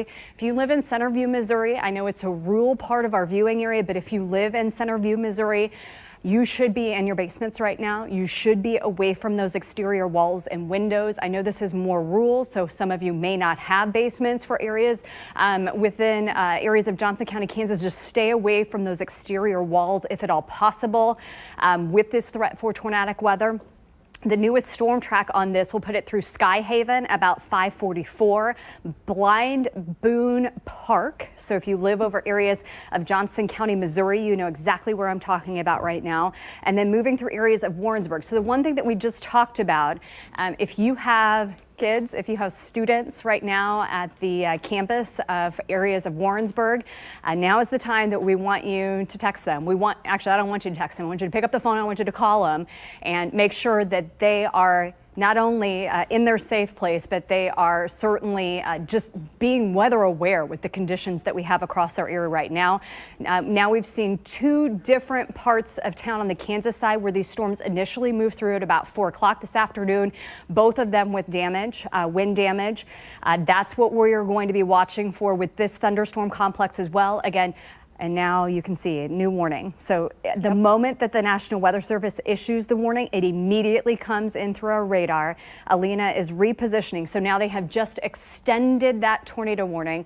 Alina has the new information here about the timeline in this thunderstorm complex here. About 6:15 now, this is extended in the Johnson County, Missouri area, where it does include Warrensburg. So if you are in the Warrensburg area, around Warrensburg at all, you need to take shelter now. You are now included in that tornado warning, where we've been watching this thunderstorm that's it's slowly moving, but it has been churning, and it's been tornado warned for over, I would say, an hour at least at this point, if not 45 minutes, as this cell is capable of producing a tornado. It's also possible it could be producing strong to damaging wind gusts of 60 miles per hour, and even quarter to dime-sized hail also capable with this thunderstorm. So not only are we looking at just one threat, but there are several other threats that could be included with these thunderstorms, so it needs to be taken seriously. I am going to zoom in a little bit closer, though, adding a new track, though, so that we can look at what areas and what cities it should be in. Again, as I mentioned, moving east at about 25 miles per hour. So here we are drawing this new track due east here. And now if you want to, Aaron, go ahead and name all the... I apologize. Sure. And I think the one thing that's worth noting is you're putting on some of the cities that are in the path of this potentially tornadic thunderstorm. We are at 5:40 on a Monday night. This is the smack dab middle part of what would be our evening rush hour. And I know that this is not going to be within the 435 loop as populated on the highways, but 50 Highway is certainly a traveled route here over areas of Johnson County, Missouri. So for folks who may be hoping to get home, or for those who may be traveling on the interstate, that's a secondary concern as well. Alina just putting that fresh storm track on this for you. Again, Warrensburg in the direct path of this tornadic thunderstorm at 5:48 for this evening. The newest update here coming in with that timeline. Missouri Western Medical Center, so for areas right through the hospital there, 5:50. If you are getting those weather alerts on your phone, if you are hearing the sirens now in your neighborhood, this is a new part of our viewing area that just over the last 5 minutes, the sirens are now going off. This is not a drill. I know we had a drill just a few weeks ago when we were doing our severe weather awareness and we were prepping and going through all the motions. This is the time to take action right now. If you live over areas of Johnson County, Missouri, through areas near Dawson School. So if you live through Johnson County, Missouri, you know exactly what school I'm talking about here. We may still have some kiddos with after school care, some evening after school activities, a potential for some of these school districts across our area. Knob Noster about 6:13, and then moving through areas near National American University. Again, this is a new tornado warning that's now been posted. Alina, what I'd like to do is go back to the west here just a little bit because we have two different thunderstorm complexes, both with the potential for tornadic weather happening right now. So this is the new warning along 50 Highway for areas of Warrensburg, extending near Knob Noster, moving out of Holden, Missouri now. But this is also under a tornado warning. If you could query here for the timeline for me, just to remind me again of how much longer we have for this warned cell right over areas of Cass County, Missouri, extending through southern portions of Jackson County, Missouri. Tornado warning posted for areas south side of the immediate metro here as we are moving through this evening. Again, we're watching this thunderstorm complex as well. It's moved just over Pleasant Hill. And worth noting, when we get into a scenario like we've seen this afternoon, this evening, the National Weather Service are the folks who are issuing the tornado warnings. And right now, the National Weather Service in Pleasant Hill, and they are under the gun with that tornadic weather for areas of Cass and Jackson County, Missouri, here on the Missouri side. So Alina has popped up the new information with this tornado warning. It will hold here for 2 more minutes. Just looking at these two thunderstorm complexes, this one certainly has more tension, looking more threatening, but we're not going to let our guard down here. So far, the National Weather Service has not extended this warning, but we will be watching closely to see if they extend this here as well for areas beyond Cass County and southern Jackson County from Pleasant Hill through Lone Jack. Again, tornado warning continuing for Johnson County, Kansas, and we're continuing to get new updates kind of minute by minute. Alina telling me here just a few moments ago that a storm spotter in the field reporting either potentially the funnel or damage within the last hour. Alina, do you have that new information to share? Yeah, that was for the storm, I believe, near Peculiar. And also there's been more reports, though, that roughly about 20 houses were damaged in the unincorporated Joco and extreme southern OP, or Overland Park, that is. Roof siding and tree damage primarily. On 199th and Schweitzer to Antioch area. Power lines down at 119th and Benson. So now we're also looking at a power outage issue along with this. Okay, can you restate what you said about the 20 homes and where that location is Sure. again? The 20 homes that were damaged were in the Johnson County and extreme southern Overland Park areas. Okay. If to our folks in the booth and to our folks up in the newsroom, if we can call Johnson County emergency managers, see if we can get any of them on the phone. If we have almost 24 homes that are damaged, certainly we would want to pass along any information from emergency managers on that threat. Again, southern portions of Johnson County, Kansas, that tornadic thunderstorm developing around 4 to 4:30 this afternoon. We've had 2 different crews in the field, our mobile storm tracker, Betsy Webster, in 2 different areas across Kansas that have had damage. But now just getting reports through the National Weather Service that we may have upwards of 20 homes potentially that have damage now in Johnson County, Kansas. So we are going to check in with emergency managers. There's a new warning now. Yeah, and I can see that new warning that's just popping up. So it's this red box that you see here. Alina is going to highlight the new information. So this is going to be the eastern fringe of our viewing area. So this is the last county within our viewing area, but just as important as the ones in the 435 loop. Folks who have life-threatening weather happening, and that's why we're continuing our coverage here at KCTV5. Tornado warning posted now for areas of Pettis County. So it's going to be this thunderstorm complex that we have right now. I believe that was the one maybe close to Knob Noster that we thought Yeah. might have been a problem, and here it is. Now we've got radar indicated rotation from that storm. Okay, so let's maybe do a new storm track, a fresh storm track. So eastern portions of our viewing area, Pettis County. Now, new folks within our viewing area, the weather alerts going off on your phone, the sirens going off in your neighborhoods. And at 5:46, if you are hearing these sirens for areas of Pettis County, this is not a drill. We want you to take action right now. We have the threat for damaging weather. We've had reports of damage to homes, to structures, to buildings over the last hour and a half across our areas. So this storm system certainly means business in terms of potentially life-threatening and damaging weather across our area. This is the newest storm track.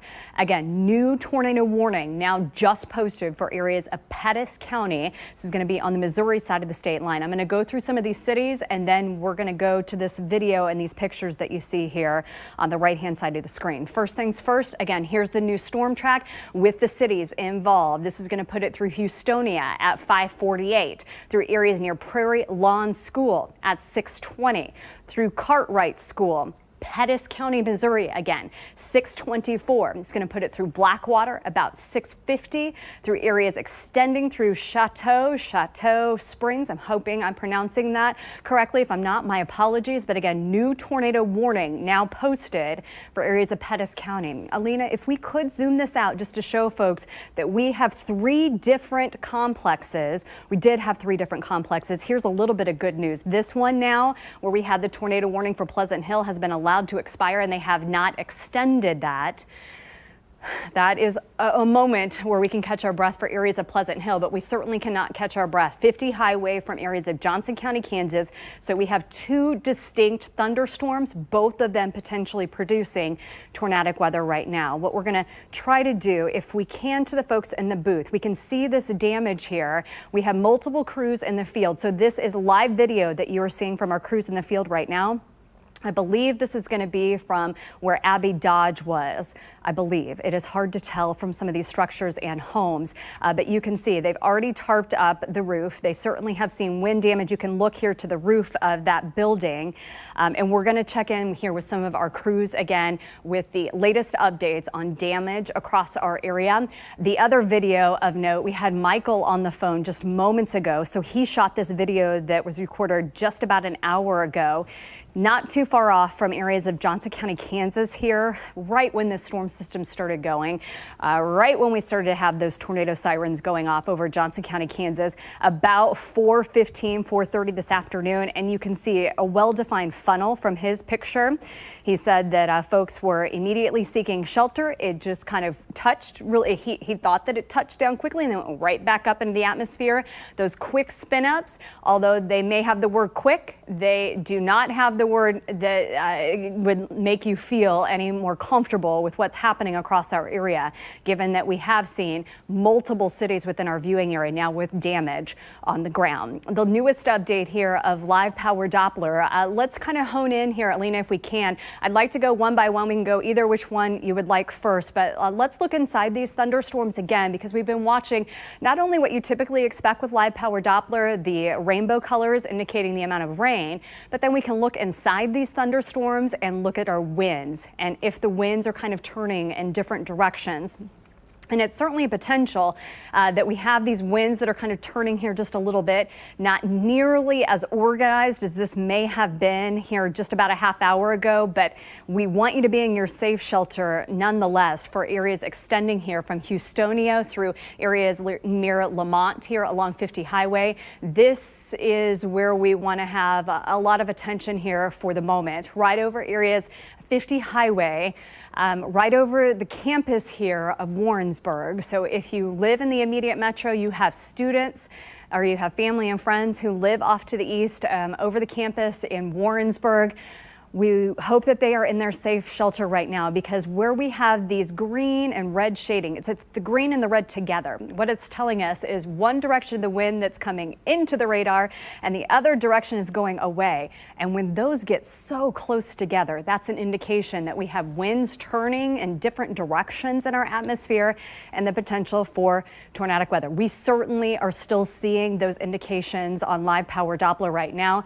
I don't know if we can, Alina, maybe zoom in just just a little bit deeper here, maybe see if any more streets pop up. Again, this is a very rural part of our viewing area, but now that it's right on top of Warrensburg, we have the hospital here, we have the campus where some of our students may be. We obviously have Warrensburg, the city as well, more populated here over areas not extending just from Centerview, Missouri, but now into Warrensburg, extending down through areas south of 50 Highway. And it's good to know, Aaron, that a storm spotter actually reported seeing a brief funnel cloud from this cell right here. He said that there was some rising motion, and as it passed over some property, and a clear slot was actually visible as well. But obviously, so far, haven't seen any confirmation of a tornado touching down, but a funnel report, certainly the case with this one right here. And we've seen numerous reports of funnel clouds, and we have had several reports of tornadoes touching down. We have had confirmed tornadoes with this storm system moving through our area for the last 2 hours. Again, the newest update, we have 2 distinct cells, one right now just moving into areas of Houstonia. So this is the eastern fringe of our viewing area, right over areas of Houstonia through Pettis County. Tornado warning posted here. And then another cell right over areas of the campus here near Warrensburg. This one also a tornado warning. And this is really the first time, I would say, in about 2 years that we've gone through the threat for tornadic weather that has been sustained here in our area. Last year was not typical at all. Pretty quiet. Year we saw very quiet conditions. We had a couple quick moving tornadic storms last year, but really we didn't see much in terms of tornadic weather last year. So it's really been a solid 2 years since you've had to take action, and you've had to take quick action for these thunderstorms, and with the sirens going off, the weather alerts going off on your phone. And certainly we want you to be seeking shelter right now for areas of Johnson County, Kansas, extending right over 50 Highway through Knob Noster, and then also extending near Houstonia. I don't know if in our booth, I can see all of these damage pictures. So this is live video coming in. I don't know if we have our reporter in the field who can tell us exactly where this is at. Again, this box that you see here, I know it's on the Kansas side of the state line. I believe this is from Abby Dodge. We also have Betsy Webster, who's in Bucyrus, who has reported damage where she's at. We are continuing to monitor not only the tornado warned cells that are happening right now, but where we've also had damage that has been reported across our area when these thunderstorms started to quickly escalate between about 3 and 4 o'clock this evening. We're going to continue to keep a close eye on the radar as we are watching the latest updates that are coming in here at KCTV5. And if you live in one of these neighborhoods with damage and you are safe right now, we would love to hear about what's happening in your neighborhoods, and we will pass that along to our viewers. Betsy Webster, live on the Kansas side of the state line, a very impressive storm damage from where she's at right now. She is live on the Kansas side of the state line. Betsy, remind us of where you're at, and I'm just so thankful when we saw you just a few moments ago, the structures that we've seen that have blown over, that they weren't in the path of people. Over to you. I'm sorry, that they weren't in the path of what? That these large structures, I haven't heard of any injuries so far. Have you heard of any injuries? Well, I haven't. Well, there is a gentleman who lives in a home. Actually, this isn't what we were going to show you, but you see that barn over there that's been semi-destroyed. Half of it is gone. There's a house on the other side, and a man in that house, an elderly man, I'm told was hit by a piece of flying debris in the head. But he was checked out and he's okay. He seems fine. He didn't go to the hospital or anything like that. But what I wanted to show you in terms of how far things have been thrown, as we see with tornadoes, that things just end up a long ways away. What we're looking at right now, this here is a trampoline. It belongs to 13-year-old Michaela Wells. She was telling me this is her trampoline. And I asked, well, wait, where's your house? Where did this come from? Well, if you look off in the distance, can you see that house with the green siding and the brick in the front? No, not that one. It's one house past that. So we're talking 3 houses over with some pretty large lots here that her trampoline was thrown. She actually told me that she and her mom, they went down to the basement for safety. And when she went to open a door, there's a finished and an unfinished basement. She tried to open a door into one of the other rooms and it flew shut. And then they saw that one of the basement windows had broken out. She said it wasn't really scary until that window broke out. And then she thought, oh my gosh, Are we going to be okay? And fortunately, she was okay. Back to you. All right, we are glad that she is okay. Certainly alarming for so many this afternoon. And not only that the sirens are going off, but that we have damage that has been reported from these thunderstorms. Again, those storms where Betsy is at now in the clear, but we have seen that tornadic weather about 4 to 4:30 earlier this afternoon. I want to show you the newest updates of Live Power Doppler because we are not in the clear within our viewing area. Although the immediate metro, it still looks very unsettled outside. It may look menacing outside. It's to the east of Kansas City within our viewing area where we're continuing to track the potential for tornadic thunderstorms. Meteorologist Alina Lee putting a fresh storm track on this cell for you. Again, this is the specific area here that we are watching over areas of Johnson County, Missouri, right along areas of 50 highway. So the new storm track will put it through areas as she's just adjusting here to go off to the east at about 20 miles an hour. That's going to put it through areas near Valley City about 6:08, Knob Noster about 6:10, Whiteman Air Force Base.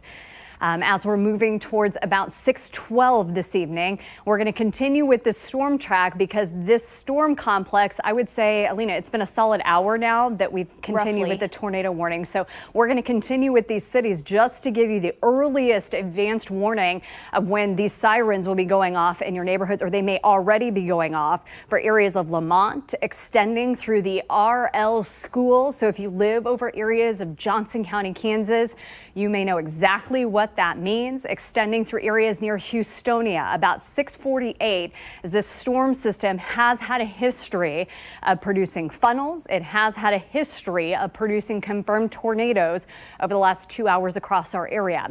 That is one thunderstorm complex under a tornado warning. Also to note, we have a report that there has been hail up to the size of 1 inch, so quarter-size hail from that Warrensburg storm. So that's going to be from this guy here. Yeah, so damaging hail within that thunderstorm complex as well, in addition to the tornadic weather.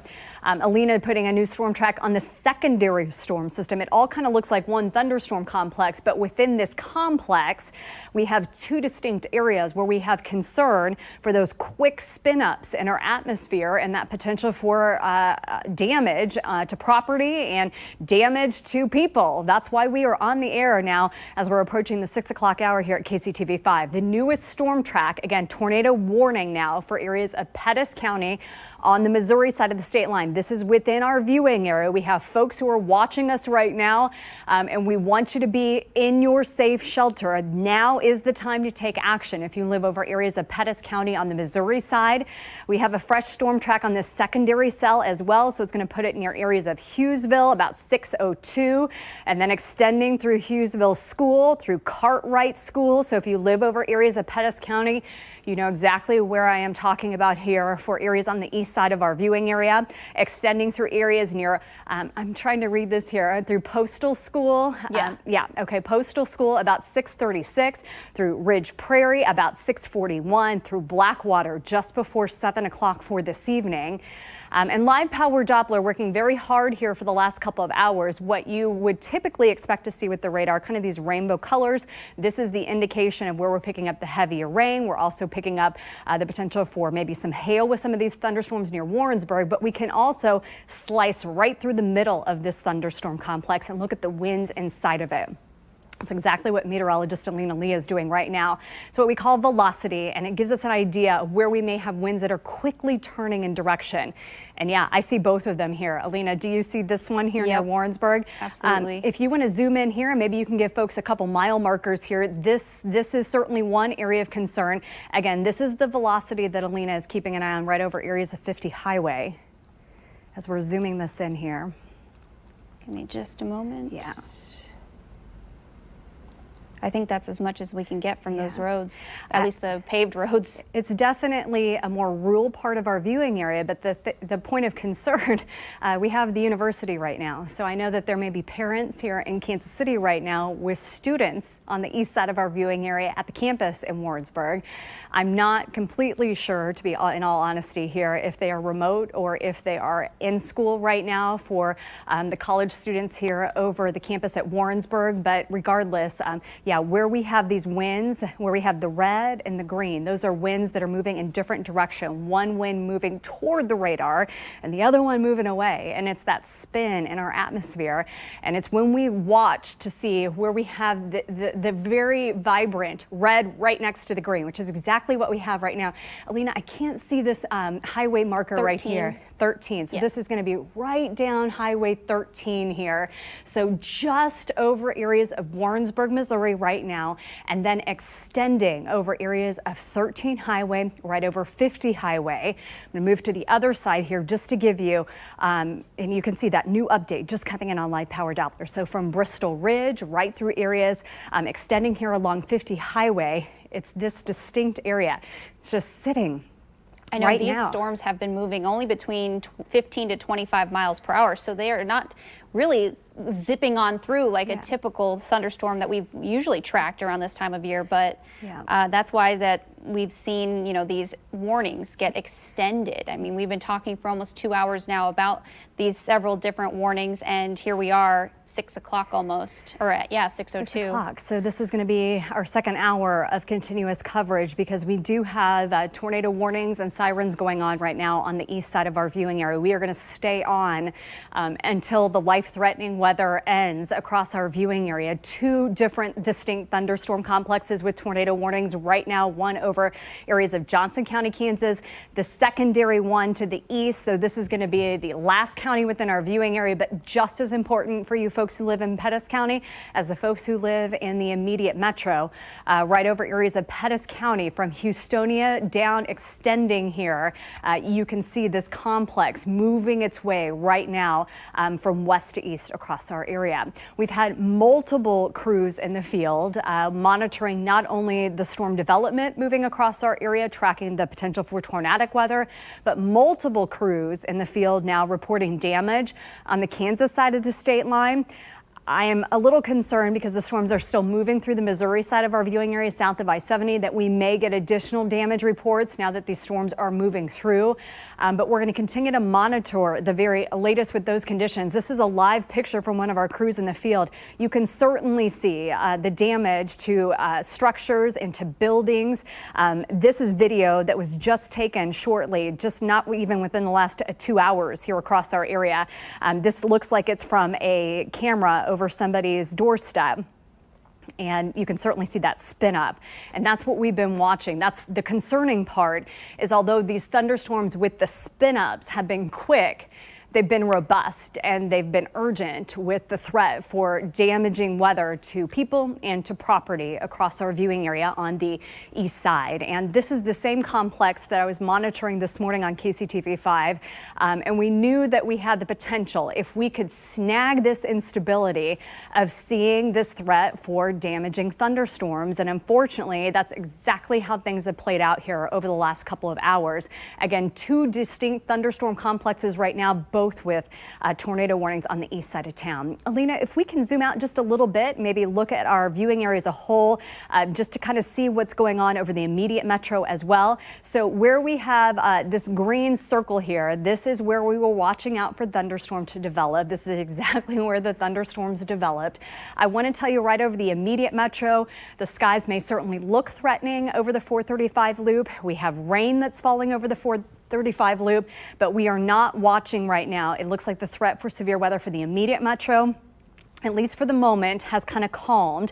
That continues along 49 as well on the Missouri side of the state line. The concern right now, and why we're continuing our coverage here at KCTV5, we have two different thunderstorm complexes that could both be producing tornadic weather right now on the Missouri side of the state line. This is going to be just south of I-70 into central Missouri, extending through areas of 50 Highway.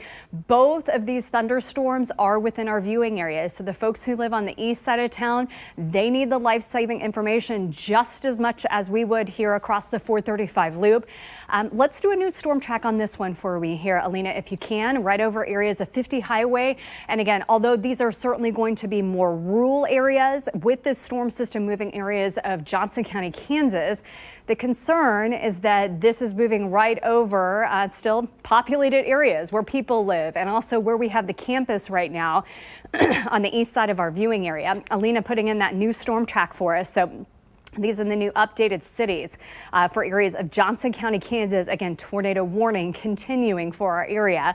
Knob Noster about 6:09. Whiteman Air Force Base about 6:11 this evening. Continuing through areas near Lamont at about 6:32. Black Mound School, Oak Point School. So this is going to be, again, Johnson County, Missouri, Black Mound School and the Oak Point School. I believe it's Bleak Mound. Oh, Bleak Mound. My apologies. That's all right. Those are I'm here. Those are my eyes. My apologies to you, Bleak Mountain School, and I appreciate Alina for helping me out with that. But both of those, just some markers in town to help you identify where we are watching the storm and the path of it as it's pulling off to the east. This is one storm where we have the threat for tornadic weather. We have a secondary one as well over areas of Pettis County within our viewing area. Aaron, I don't know if this is, I can't confirm the accuracy, but I did get a tweet from someone who said that the university and school system are on spring break this week in Warrensburg. Okay, so hopefully that means we would have less people in the buildings. We could certainly still have administrators. We could still have students on campus. Not everybody gets to go away for spring break, but certainly we hope that that means that everyone who's at the campus right now is safe and in their safe space as we are monitoring this threat for tornadic weather on the east side of town. And I think it's worth noting that we had this tornado drill that happened with Severe Weather Awareness Week just a couple of weeks ago. And a lot of folks saying, hey, that was a drill, and maybe wondering when they're hearing the sirens today or they're seeing the alerts on your phone right now, east side of town, if it's a drill. This is not a drill. We want you to take action right now on the east side of our viewing area. Again, tornado warnings posted for areas along 50 Highway near Warrensburg, Knob Noster, extending through Pettis County on the Missouri side of the state line. Now we have our crews dispatched in the field and Bucyrus. So this is going to be Betsy Webster on, Oh, this is Nathan Vickers. So now we have two crews in Bucyrus. Nathan, what was it like driving? I know you just probably arrived within the last few minutes. What was your drive like getting there? And what kind of damage have you seen where you're at this evening, sir? Yeah, it was raining to beat the Dickens all the way here from my home in South Kansas City there on 435. And when we got here, we're just up the street from Betsy a little bit. There's a lot of this hail down here, kind of gravel-sized hail, and we're getting a lot of damage that we're seeing too. You can see what happened in this yard. There's just a lot of debris that's been left down here, a mailbox, some big heavier things.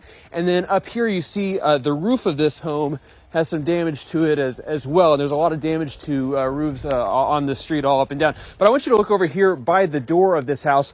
They have a Ring doorbell camera, and it picked up the storm as it passed through here. We want to show you that video right now. Take a look at what it shows. You can see that funnel or that spiral moving through the neighborhood and moving through the yard. It's throwing that trash everywhere. It's making a mess. It's causing a lot of damage on this street. Now, the mother of this family was home when all of this happened. She said she was watching the news and she realized that it was right over their house. Here's what she told us.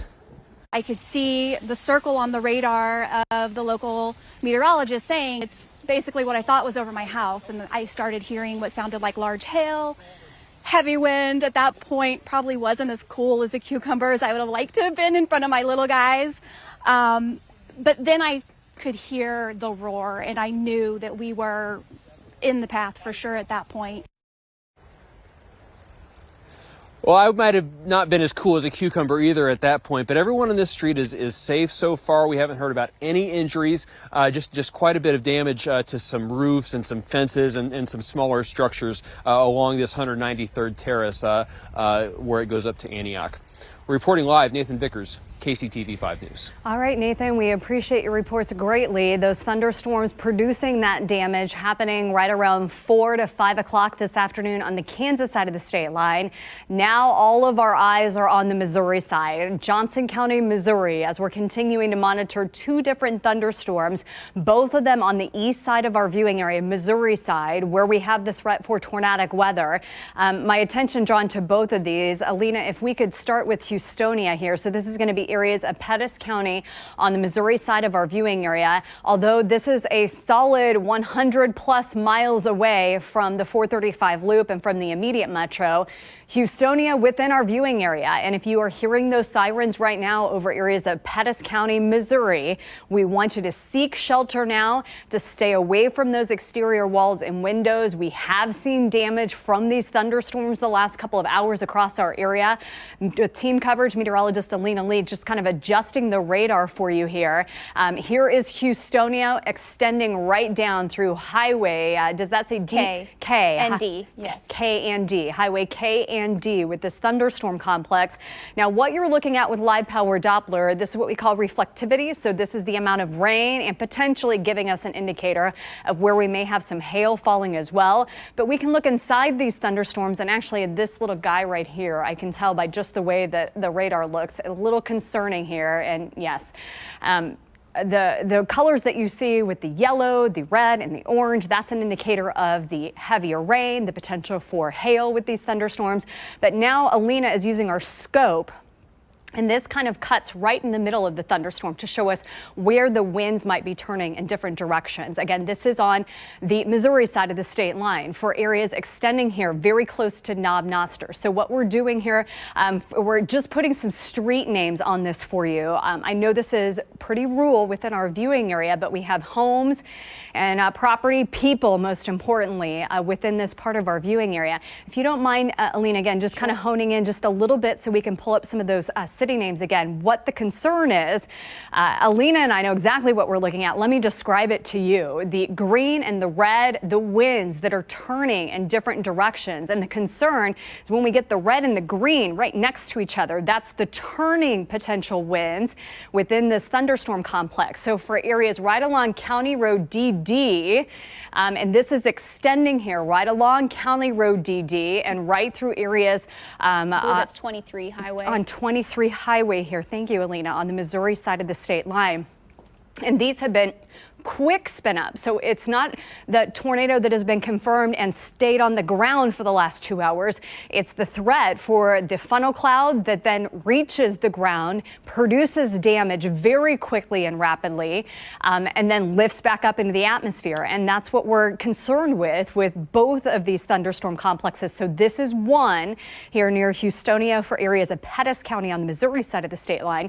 This is the secondary thunderstorm. It has now cleared areas of Warrensburg, but we do still have that tornado warning for Johnson County, Missouri on the Missouri side as we're monitoring both of these complexes, both of these guys. Aaron, they've expired the tornado warning for Johnson County, Missouri. Okay, so that's some good news. So that's going to be for this one here. But now there is a severe thunderstorm warning, and that white you see there is a line that is the subcategory for the potential these thunderstorms could produce a tornado. Okay. Yeah, and definitely given the atmosphere over the last 2 hours, we know that very well. The good news, Warrensburg now in the clear with this tornado warning. It has now been allowed to expire for areas of Johnson County, Missouri, but now extending to the east of that, they have extended the severe thunderstorm warning. And what they've done here this year, this is new this year through the National Weather Service, they are adding additional information that we can pass along to our viewers to help you be most informed that you possibly can with these thunderstorms that are life-threatening across our area. So what they're saying right now, they have a severe thunderstorm warning that they've just posted for areas of Johnson and Pettis County, but this white box that you see that's kind of surrounding it, it's the fourth line here on our bar, indicating that there's still the potential that this storm could ramp up again and produce tornadic weather as we are moving through the next half hour. So we are not going to let our guard down at all for areas of Johnson County, Missouri here. Pettis County, Missouri is where we have the most concern, and it's this little part. It looks little. It's probably taken up about 15 miles of real estate over areas of Pettis County, but this part of the thunderstorm the most concerning on the east side of our viewing area. If you are joining us now as we are heading towards 6:15 here at KCTV5, we are continuing our coverage of this tornadic weather that we have seen the last couple of hours. We have had confirmed tornadoes the last 2 hours. We have had confirmed funnels. We've had confirmed damage on the Kansas side of the state line. We have multiple crews in the field. We have a couple of crews in Bucyrus, Kansas, where we've had several homes that are reporting some of their roofs are damaged, some structures. We've seen trampolines that are halfway down a subdivision. And that's the concern with this thunderstorm complex that's still moving within our viewing area here on the east side of town. Alina kind of zooming this out just to show you over the immediate metro. It still looks awfully dark and potentially concerning for some over the immediate metro, but now just generally rain. The threat for severe weather for the time being for the immediate metro has kind of subsided, but along I-70 here off towards the eastern portions of our viewing area, that's where we're continuing with the tornado warning that has been posted for areas and of I just Pettis got County. a notification from Rachel Davis on Twitter. She said the University of Central Missouri is hosting the women's Sweet 16 game. They are sheltering at the multi-purpose building. Okay, so that would mean that we have lots of folks, and although we were talking that the farther you get away from the city, it gets more rural, obviously, but yeah, there are still going to be quite a few folks in Warrensburg who have been sheltering right now. And the good news for areas of specifically Johnson County, Missouri, where we had that tornado warning posted for areas of Warrensburg, the National Weather Service has allowed that to expire. The complex is now posted just off to the east of the campus here in Warrensburg, but we're continuing to watch this part of the thunderstorm complex over areas of Pettis County. Maybe let's do a fresh storm track on this one here, Alina, if we can. So this is going to be on the Missouri side of the state line within our viewing area just south of 70 Highway here into central Missouri. Again, within our viewing area. So the folks who are watching us here in Kansas City, lives just as important over the 435 loop as they are on the eastern part of our viewing area. Oh, looks like they just expired that. They canceled the just warning. Expired they that just warning. canceled it. Okay. Yep. That is some good news. But still. I think, yeah, maybe if we can still put a storm track on that one more time here as we are continuing to monitor these conditions that are across our area right now. So again, this is the newest storm track. The good news, that tornado warning that was posted for areas of Pettis County just over the last 30 seconds. The National Weather Service has said, okay, we're going to watch this thunderstorm closely, but the tornado warning has been allowed to expire earlier, has been allowed to expire over areas of Pettis County on the Missouri side of the state line. Now, where we've seen the most damage so far here over the last hour coming in at KCTV5 on the Kansas side near Bucyrus, Betsy Webster has been reporting there live for about the last hour. Betsy, what new information do you have to share with us now at 6:18? Well, I want to share with you a short interview I did with the 13-year-old girl who has been playing on this, a trampoline.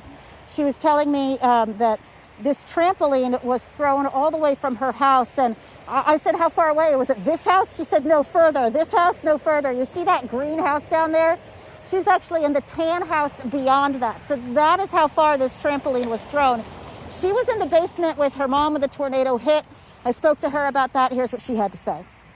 So tell me what happened at your house. We were in our basement and we heard a huge thud, and my mom told me to go to like the other area of our basement, and I opened up the door and the door slammed on me, and it was like a huge like gust of wind, and our window came out of like our like house, so it had got blown in from the wind. So the basement window blew up? Yes. So, I mean, what was that like? Were you at all... I was kind of shocked. I didn't ever like think anything like that would happen, but. Yeah, and she said, you know, she wasn't scared in the beginning until that window blew out, and then she got a little bit nervous, but now she's just kind of poking around the neighborhood to see the damage, kind of in awe of all of it. That there that you're looking at is a barn/garage, belongs to an elderly gentleman. He has two beautiful classic cars in there. And as somebody who enjoys those things, I'm glad that they are okay. He is okay as well. Someone told me that he did get hit with a piece of debris on the forehead, caused a little bit of a gash, but he was checked out and he is just fine, did not go to the hospital or anything like that. But certainly something that people out here haven't seen recently. This is an area that's interesting, and it's one of those areas that is sort of rural, but also has these neighborhoods. You know, this is a residential area, but all you have to do is drive a few blocks away, and you see fields, you see farmland. So people are all just picking up the pieces really quickly, though. They're just getting to work and clearing up. And that elderly gentleman's house, I want to point out, I saw a young man on a four-wheeler. He was a neighbor, and so all these neighbors were coming up there to help this man who is older. So definitely the team spirit coming out here. Reporting live in Bucyrus, Kansas, Betsy Webster, KCTV5 News. All right, thank you, Betsy. I think my mic's high. Carolyn, do you want to take it away and talk about some power outages? Thanks. We're going to move. Okay, yes, stay safe, please, Betsy. Good to hear. Yes, we do have some power outages reported in the area, and specifically to those that were storm-related. Now, at the height of the storm, we can take a look here at the Evergy map and get the latest numbers here, but at the height of it, I was seeing about 1,370 customers that were out of power, and that number has quickly dwindled now here as that storm is seemingly passing along. We are down to now 613 customers out of power at this point. They are reminding you, of course, we still are in a pandemic, so if you see the power crews out working, please do not approach them. Let them do their jobs and get everybody back up to speed as quickly as possible. But again, power outages at some points of where this storm has passed through, now down to 613 customers affected. Alina, where is this storm now? Basically, it's still located just north of, I should say right over Marshall, at least. It's moving into Marshall. It's east of Houstonia at this point. The other thunderstorm, the other cell that we were really concerned with earlier in Warrensburg, now out of there, but it is in Knob Noster, shifting to the east right now along Highway 50 there near Lamont. And this storm is likely producing strong wind and maybe even some large hail. Now, the tornado threat may be over at the moment. At least the National Weather Service has no longer issued any more tornado warnings, and they haven't extended any. All of them have either been canceled or allowed to expire. But the other cell that we've been focusing on, Aaron and myself, has been the one just near Hughesville, headed up towards Marshall. It is still under a severe thunderstorm warning, and the white outline for this warning is basically the National Weather Service saying that they're looking at this storm very closely and monitoring whether or not it could potentially produce a tornado. So we still need to keep our eyes very close on the radar here. I'm going to add a new track. Aaron, do you want to take that one away and talk about where it's headed? And I think it's worth noting that the National Weather Service doing something for the first time this year that's new, and they are trying to define more, not just where we have damaging thunderstorms that may be severe with wind or hail, but also where we have the potential for still tornadic weather. Again, we have no tornado warnings right now over areas of Pettis County, but with this severe thunderstorm warning, it's highlighted in this white box. And Alina has added the white box because the National Weather Service is telling us here at KCTV5 and everyone at home, although this is just a severe thunderstorm warning, the new addition that they've made this year, they're going to add these subcategories to help prepare us for thunderstorms that could become tornadic. So although this is not a tornado warned storm here for the moment over areas of Pettis County, Missouri, it still will have the potential for tornadic weather. So we are still going to closely monitor this storm that is on the east side of our viewing area right now over areas of Pettis County. So it's going to be this guy right here moving its way. Again, this is going to be the interstate here along I-70 on the Missouri side of the state line. And Alina has this storm track on this for you as it lifts north and east. These storms haven't been moving too fast, given about 20 miles an hour to the north and the east, moving through areas near Marshall Junction about 6:27, through Ridge Prairie School about 6:47. Again, this is going to be for Pettis County, Missouri, on the Missouri side of the state line, areas near Postal School, near Ridge Prairie. And the reason that we're putting some of these school districts in for you and some of these school buildings are to help give you some landmarkers. If you live in these cities, when we're talking about these buildings and these school buildings, it gives you a better indication of exactly where this storm is heading and where it could have an impact here on some of these neighborhoods and some of these school districts. For areas near Ridge Prairie, through Nelson at 6:55, through Blackwater at 7:02, and then If we can push it out of our viewing area without being tornadic again, that would certainly be great news. It has been a solid 2.5 hours now that we have been tracking threatening and damaging weather across our area. This is the latest look of live power Doppler. Again, here is the 435 loop on the left-hand side of your screen. And certainly we do still have some rain falling, but the severe weather threat has ended for the time being over the immediate metro. But we're continuing to track this thunderstorm complex right over areas of 50 highway on the Missouri side of the state line. We had that tornado warning for areas of Johnson County, Missouri within the last half hour. But the good news, that has been allowed to expire. That thunderstorm now pulling to the east of Warrensburg. But what we're closely watching, I don't know if you can query this for me, Melina, please, because the National Weather Service has still had that possible tornado within the wording here of this thunderstorm warning. So that severe thunderstorm warning in effect for areas on the east side of Johnson County, Missouri, extending through Pettis County until 7 o'clock for tonight. So about another half hour. But the new addition that the National Weather Service is doing this year, now they are adding wording if there's going to be potentially tornadic weather. They are still going to closely monitor this thunderstorm, as we are here at KCTV5 as well, for that potential for tornadic weather. Right now, we do not have tornado warnings within our viewing area. It's the first time since about 4 o'clock that we have not had any tornado warnings within our viewing area, but still very concerned across areas on the east side of town. I was just checking my social media feed, and so many of you telling me here in the metro this rainbow. The rainbow is nice too, but also worth noting. I would love for you to share with me on my Facebook page, Aaron at KCTV5. I'm checking my direct messages as we're continuing our coverage here. If you are outside and in one of our neighborhoods that may have seen damage, please share with us. If you are safe, please share with us where your location is and what it looks like in some of your front yards, some of your backyards. I'm just seeing on my social media feed so many of you talking about these double rainbow views. So this is going to be a live look right now, the stadium complex. So what we're looking at here is actually looking towards that thunderstorm complex here. Actually, if we can pull this up full screen here for a minute, things are quieter now towards downtown Kansas City, but this is looking off to the east, and we have had a lot of you kind of picking up on the double rainbow that we're seeing. Now the sunshine mixing with those raindrops in our atmosphere, giving us quite the views here in Kansas City. But worth noting, eastbound of Kansas City along I-70, as I've been watching this live look on our Bordner City camera, we're still seeing the lightning. We still have threatening weather and damaging weather. And actually, I can see a new tornado warning. Yep. There's a new tornado warning just got issued.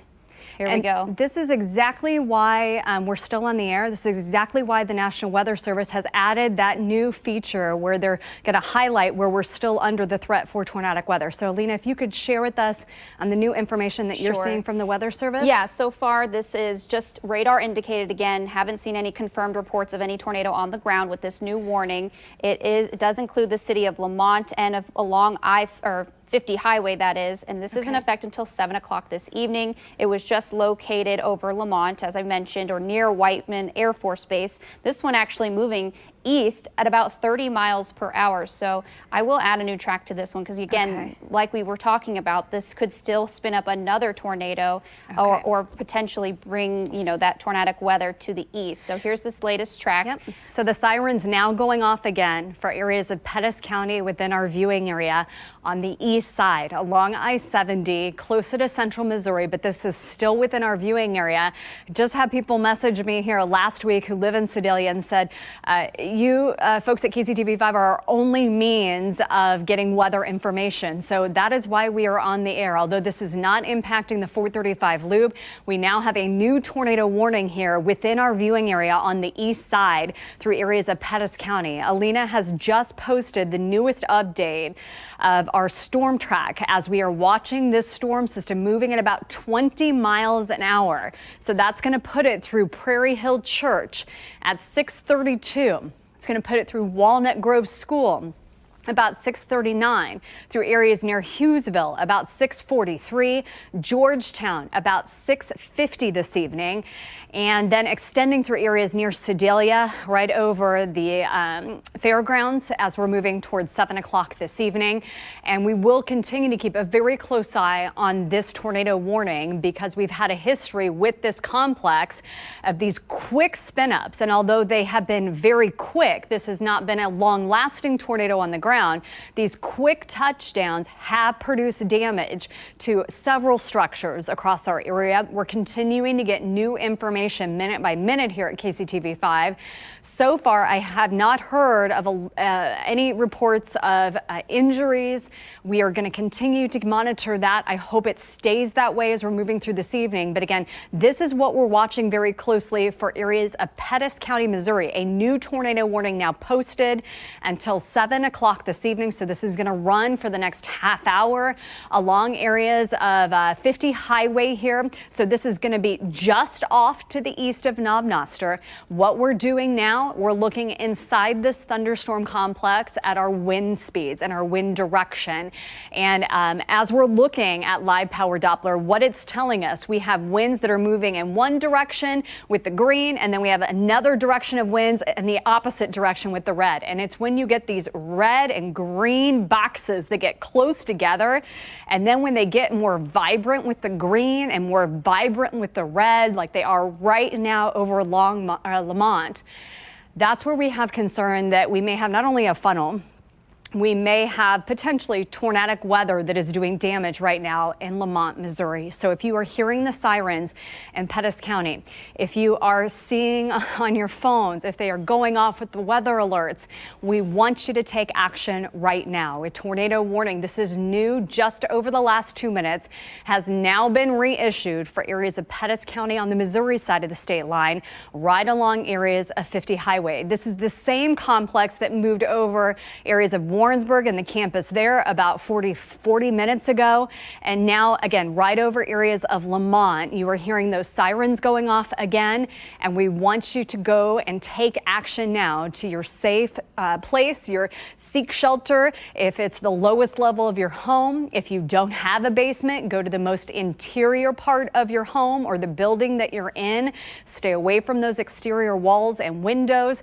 As we're now moving farther into the evening hours for tonight, if you live on the east side of town here, right over areas of Pettis County, we want you to hold tight in your safe space before you begin to venture out or move through any of those evening activities for tonight with that threat of tornadic weather just basically moving right over areas of 50 highways. So Alina putting right here on the state fairgrounds, the community college right here along areas of 50 highway. You can see Walnut Grove School within the direct path of this thunderstorm complex. 6:31, we are now 2.5 hours into this tornadic event. It has been an event because it started in Kansas around 4 o'clock this afternoon, Johnson County, Kansas, and now swept from west to east. Southern half of our viewing area, off and on. We've seen this threat of tornadic weather starting at 4 o'clock this afternoon, Johnson County, Kansas, now on the Missouri side into the eastern fringe of our viewing area over areas of Pettis County. And Alina just posting here the newest update of some of these cities, and we've added some of the well-known buildings in town, some of the structures that may help to give you a few landmarkers of where exactly this threatening storm will be moving in over the next half hour through Walnut Grove School about 6:46. It's going to move through areas of Georgetown, Missouri, about 6:43, through areas of downtown Sedalia here at 6:47. And if you're here in Kansas City and you're saying, that's in Sedalia, that's not our area, this is our viewing area. And for folks in Sedalia, I just had folks last week who messaged me and saying that in Sedalia, that here at KCTV5, we are one of the only ways that they receive weather information. And that is why we are on the air as we're continuing our coverage here at KCTV5. Again, the latest look of live power Doppler. So this is 50 highway, and this complex has been right down 50 highway from west to east. It started very close to areas near Pleasant Hill and moved over areas through Centerview, right through areas close to Holden, Missouri. Then then move through areas of Warrensburg. And it's just holding this characteristic of having tornadic weather along 50 highway now through areas of Pettis County, from Lamont extending through Sedalia. And what we've seen with these thunderstorms and these complexes of tornadic weather, these have been brief and robust, but these tornadic signatures have produced tornadoes that have touched down and caused damage within our viewing area across both sides of the state line as we've been monitoring these storms here over the last couple of hours here at KCTV5. We actually have a storm spotter that might have seen a funnel cloud, actually, or rotating wall cloud, excuse me, just 2 miles southeast of Lamont, Missouri, which is the storm, that cell that we've been looking at very closely. Okay, so that's going to go exactly where we are at. And when Alina is saying storm trackers, when we have the threat of tornadic weather, there are scientists and storm trackers that are in the field who are helping to pass along information, life-saving information to all of our viewers. And some of those storm trackers, again, now reporting. So she was saying just to the east of Lamont. You said potentially a wall cloud, or did you say a funnel? Wall cloud, yes. Okay, so that's what happens before we begin to see the funnel, and then potentially the tornadic thunderstorm, that once it becomes a funnel and it touches the ground, that's when it's officially confirmed as a tornadic touchdown. We will watch the storm system closely, and weather team coverage here, Alina, is just highlighting for you here. So we've got winds that are turning in different directions, and what we're watching is where these winds are meeting. That's where we're spinning in the atmosphere. This is where we have that potential wall cloud being reported from some of our storm spotters in the field. So right along areas 127. 127, thank you, Alina. 127 highway here in the intersection of 127 and areas of 50 highway here on the Missouri side of the state line. What we have now on live power Doppler, this is our reflectivity. So this is showing us, gosh, the rain that is coming down just in sheets for areas along 50 highway. And even some hail. Yeah, I would imagine that we have hail falling with these thunderstorms as well.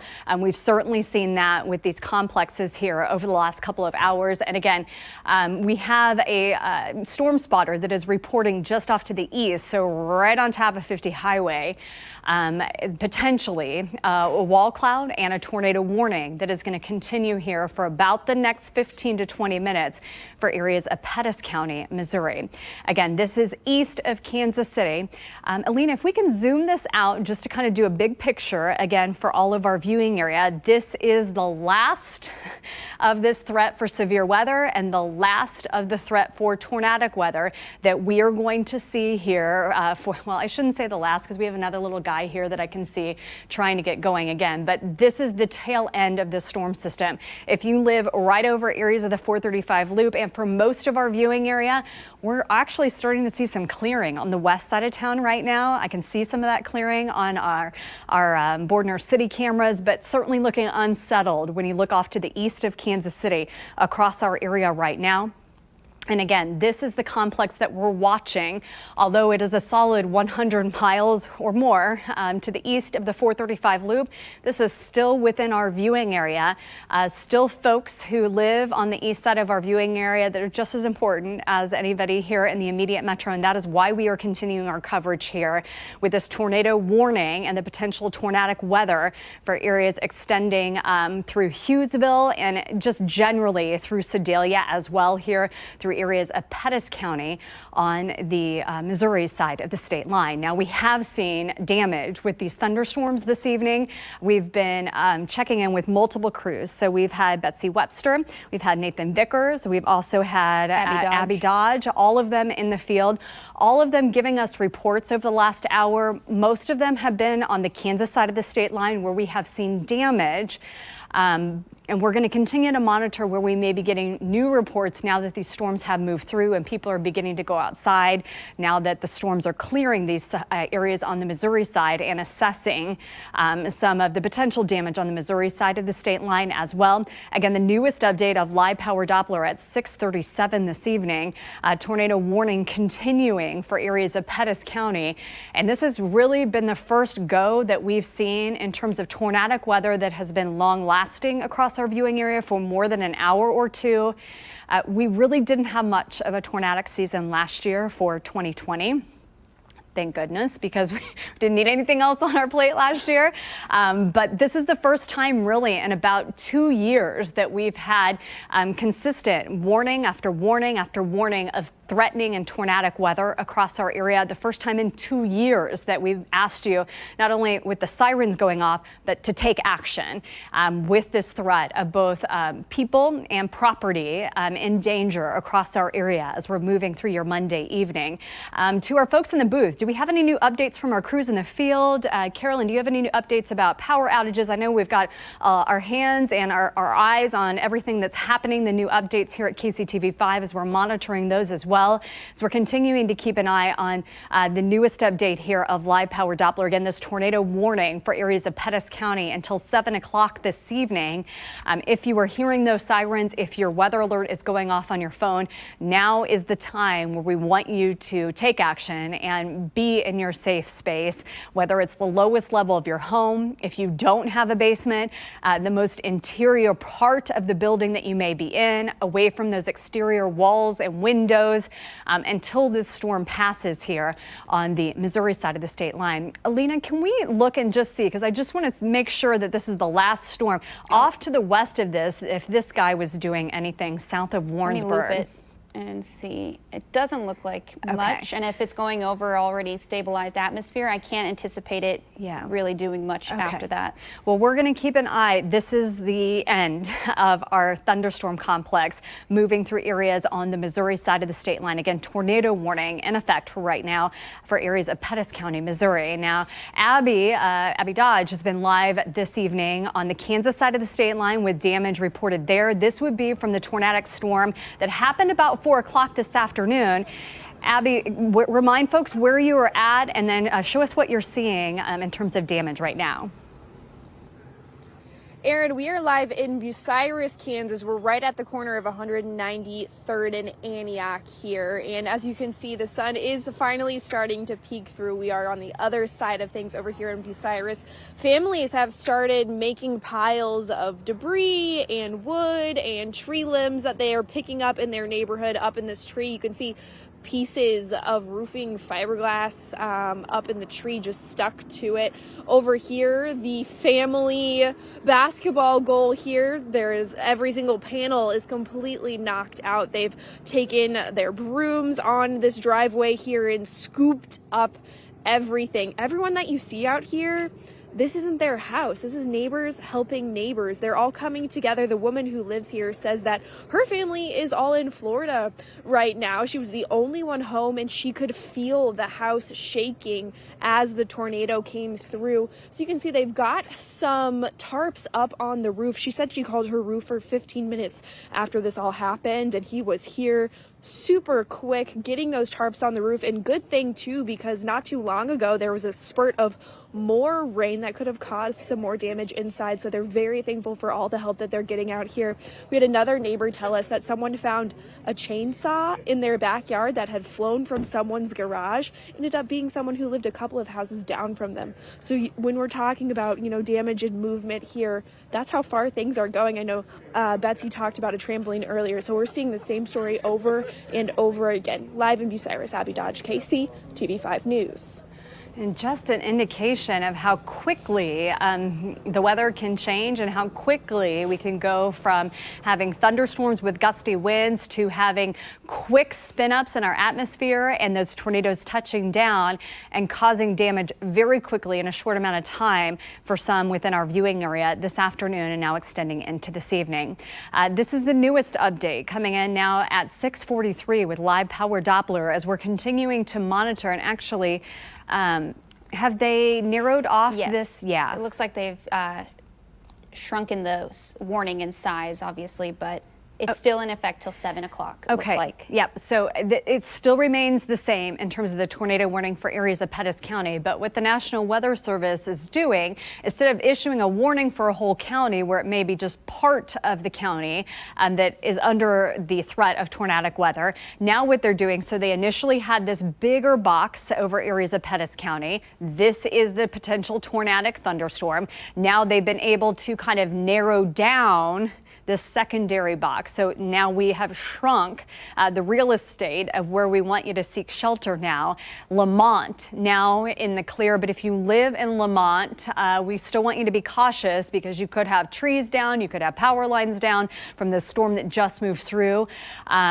As this is continuing to pull its way off towards the east. Again, tornado warning in effect for areas of Pettis County as we're watching this thunderstorm complex very closely. If you are safe and if you have now watched the storm pass and you have video of what has happened or what it looks like in your neighborhood right now with damage, we would love for you to share it with us at KCTV5. Send us a direct message on our Facebook page. You can send one directly to me and we will pass that along on the air. Aaron at KCTV5. One of those messages coming in of some new video now. So this was taken, I'm going to look here on my phone, in Johnson County, Kansas, of potential a wall cloud that was taken around 4:38 this afternoon. So this is video that's coming in from areas right along 165th and Antioch. So not too far off of where that damage is. And yeah, you can definitely see the wall cloud and it looks like a funnel there in the distance. It's hard to tell. And actually I appreciate our crews in the field. So it's hard to tell being so far away. We definitely have the funnel, it looks like, but it's hard to tell if this tornado is reaching the ground right here. But this coming in from one of our local pediatricians here in Kansas City. Again, this video was taken off of 165th and Antioch at about 4:30 this afternoon. This was taken from her office. Dr. Burgett here, one of our local Kansas City pediatricians, with that tornado warned storm that happened for Johnson County, Kansas, about 4:30 this afternoon. So from her vantage point here off of Antioch, you can certainly see potentially that funnel. This could have been the tornado that also is now impacting areas on the Kansas side of the state line with damage as well. Again, if you have video, share it with us right now and we will pass it along on the air. This is new video coming in. Holden, Missouri. You can hear it. It looks like we have about pea-sized hail from that thunderstorm, but Holden, Missouri did have that tornado warning about 5:30 this evening, earlier in the evening, and certainly it looks like snow covering the ground there, although it's small and not damaging in terms of the size of some of that hail. Very noisy, and the sirens were going off for areas of Holden, Missouri earlier this evening. Again, that is some new video that is coming in as well. Share with us at KCTV5 if you do have any of that video of damage in your neighborhoods right now. We certainly want you to be safe first and foremost, but it really helps us to share with our viewers what some of you may be encountering on some of our neighborhoods with damage now behind this storm system. Let me show you the newest updates coming in here with live power Doppler. We are on the air because we continue to have this tornadic thunderstorm on the east side of our viewing area. Sedalia is within our viewing area. Folks in Sedalia relying on KCTV5 for this life-saving information. And since this storm has had a history of producing tornadic weather, we are not going to let our guard down at all until this clears areas of Sedalia. This is right over the interchange here. So if you've been to the fairgrounds, if you live in Sedalia, if you've been to the state fair, you know exactly where I'm talking about here, from 65 and 50 highway here on the Missouri side of the state line. This is the complex where we're watching very closely for not only hail and heavy rain, but the threat for tornadic weather moving across the eastern portion of our viewing area. Again, those sirens continuing for areas on the eastern part of our viewing area for Pettis County, that tornado warning holding for about another 10 minutes. We're going to continue to keep you updated here. Let's do a new storm track on this for you if we can here, Alina, as we're watching this leading edge. It's moving due east at about 20 miles an hour. 30 last, or 20.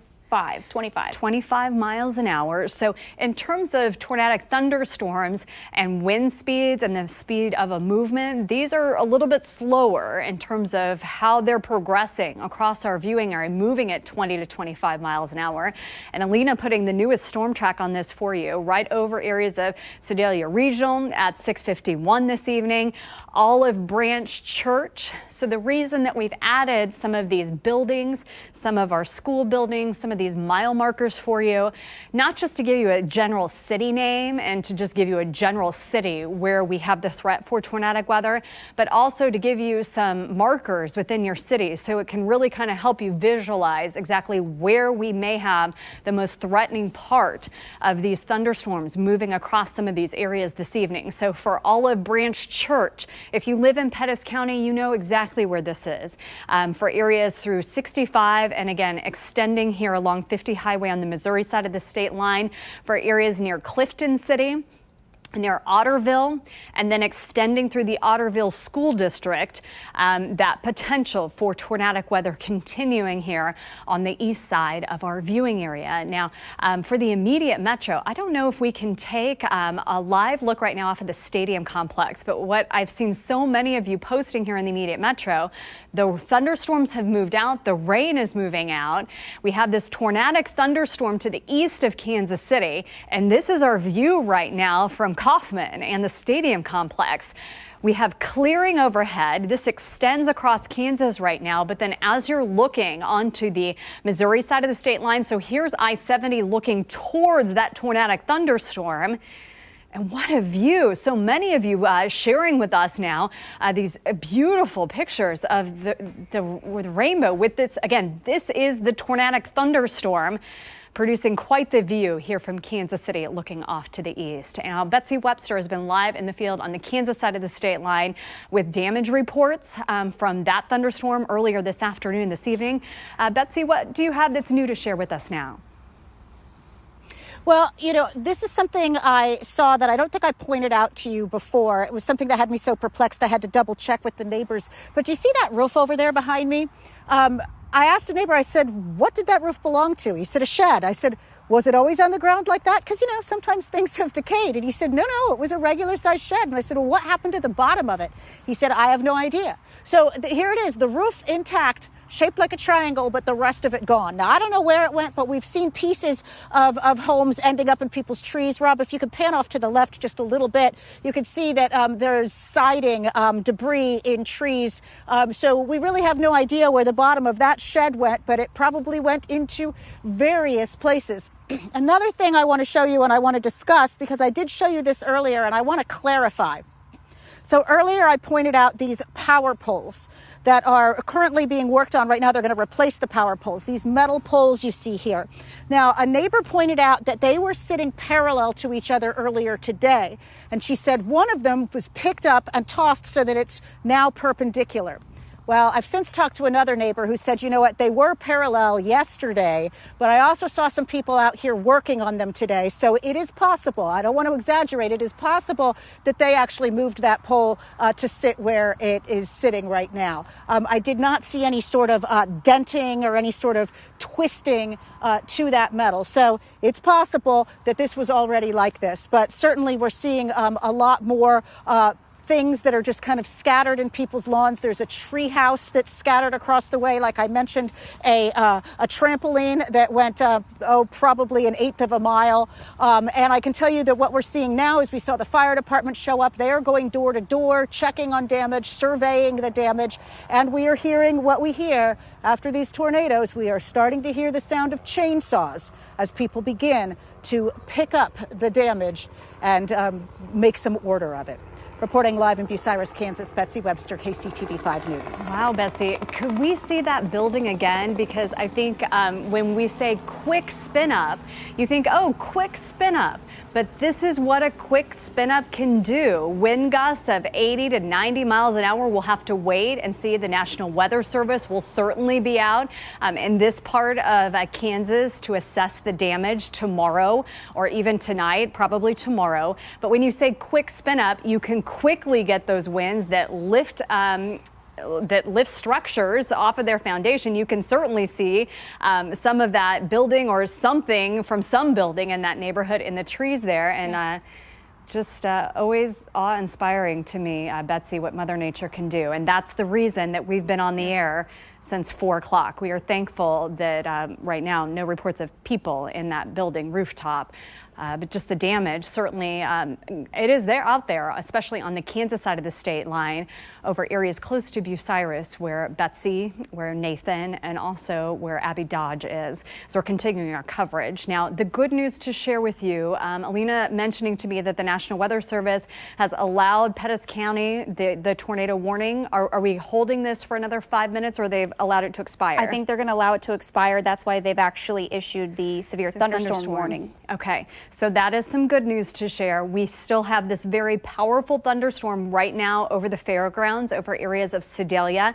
So this is going to be on the east side of our viewing area. This is the newest update coming in here at 6:55 here at KCTV5. This is the last gasp of this thunderstorm complex that has kind of wreaked havoc. The first time we've had in, I would say, 2 years that we've had county by county by county for 2.5 hours tornado warnings off and on within our viewing area. This is the very last of this storm system on the east side of town. And the good news, the National Weather Service saying this heavier hitting thunderstorm right now over Sedalia is certainly heavier hitting with some brief wind gusts, with hail falling over the fairgrounds, but they are not anticipating right now that they're going to extend this here to the east of Sedalia. This is the last county within our viewing area here on through Pettis County on the Missouri side of the state line. We did have that tornado warning until 7 o'clock, but the Weather Service saying they're going to allow that to expire early, so you may not be hearing the sirens in Sedalia, but I think it's still a good word of caution that we want you to just stay put if you're in Sedalia for the time being, as we're continuing to monitor the very latest here at KCTV5. With weather team coverage, Alina, would you like to just kind of give us another whole grasp for all of our viewing area? And maybe we can do the loop here of the last 2 hours just to go through what we've seen here across our area with these thunderstorms since about 4 o'clock this afternoon. Yeah, absolutely. We've been dealing with these thunderstorms that kind of just erupted really quickly on the southwestern edge of our viewing area. They continued to track to the north and then slightly eastward. And of course, as they moved into this very rich environment with even just a little bit of instability, that helped produce these pretty strong thunderstorms that we've already seen several reports, not only of the confirmed tornado, but rotating wall clouds, even strong wind gusts and some hail between the size of peas and even up to the size of quarters in some of these locations. So obviously, it's good news that we're finally seeing some of this activity pull away from our area and now only seeing a severe thunderstorm warning as the main threat from this one cell that is pushing away from Sedalia and moving outside of Pettis County as we speak. So Otterville, which is just to the east of Sedalia, those folks are going to be dealing with some of it very heavy rain, maybe even some more pea-sized hail, because I just actually saw a report from someone out there near Sedalia seeing that the size of that hail. So not damaging, but certainly still need to keep a little bit of a close eye on this over the next, I would say, 10 to 15 minutes until this severe thunderstorm warning is allowed to expire. All right, Alina, and we're going to continue our coverage here at KCTV5. We're going to go off the air now that the life-threatening weather has come to an end, but we have our crews in the field continuing to assess the damage that we're getting across our viewing area. We'll have complete coverage as we see you again right here at 10 o'clock tonight here on KCTV5. We've got another storm system on the way for Wednesday. We'll have the newest look ahead to that as well with forecast track coming up this evening at 10.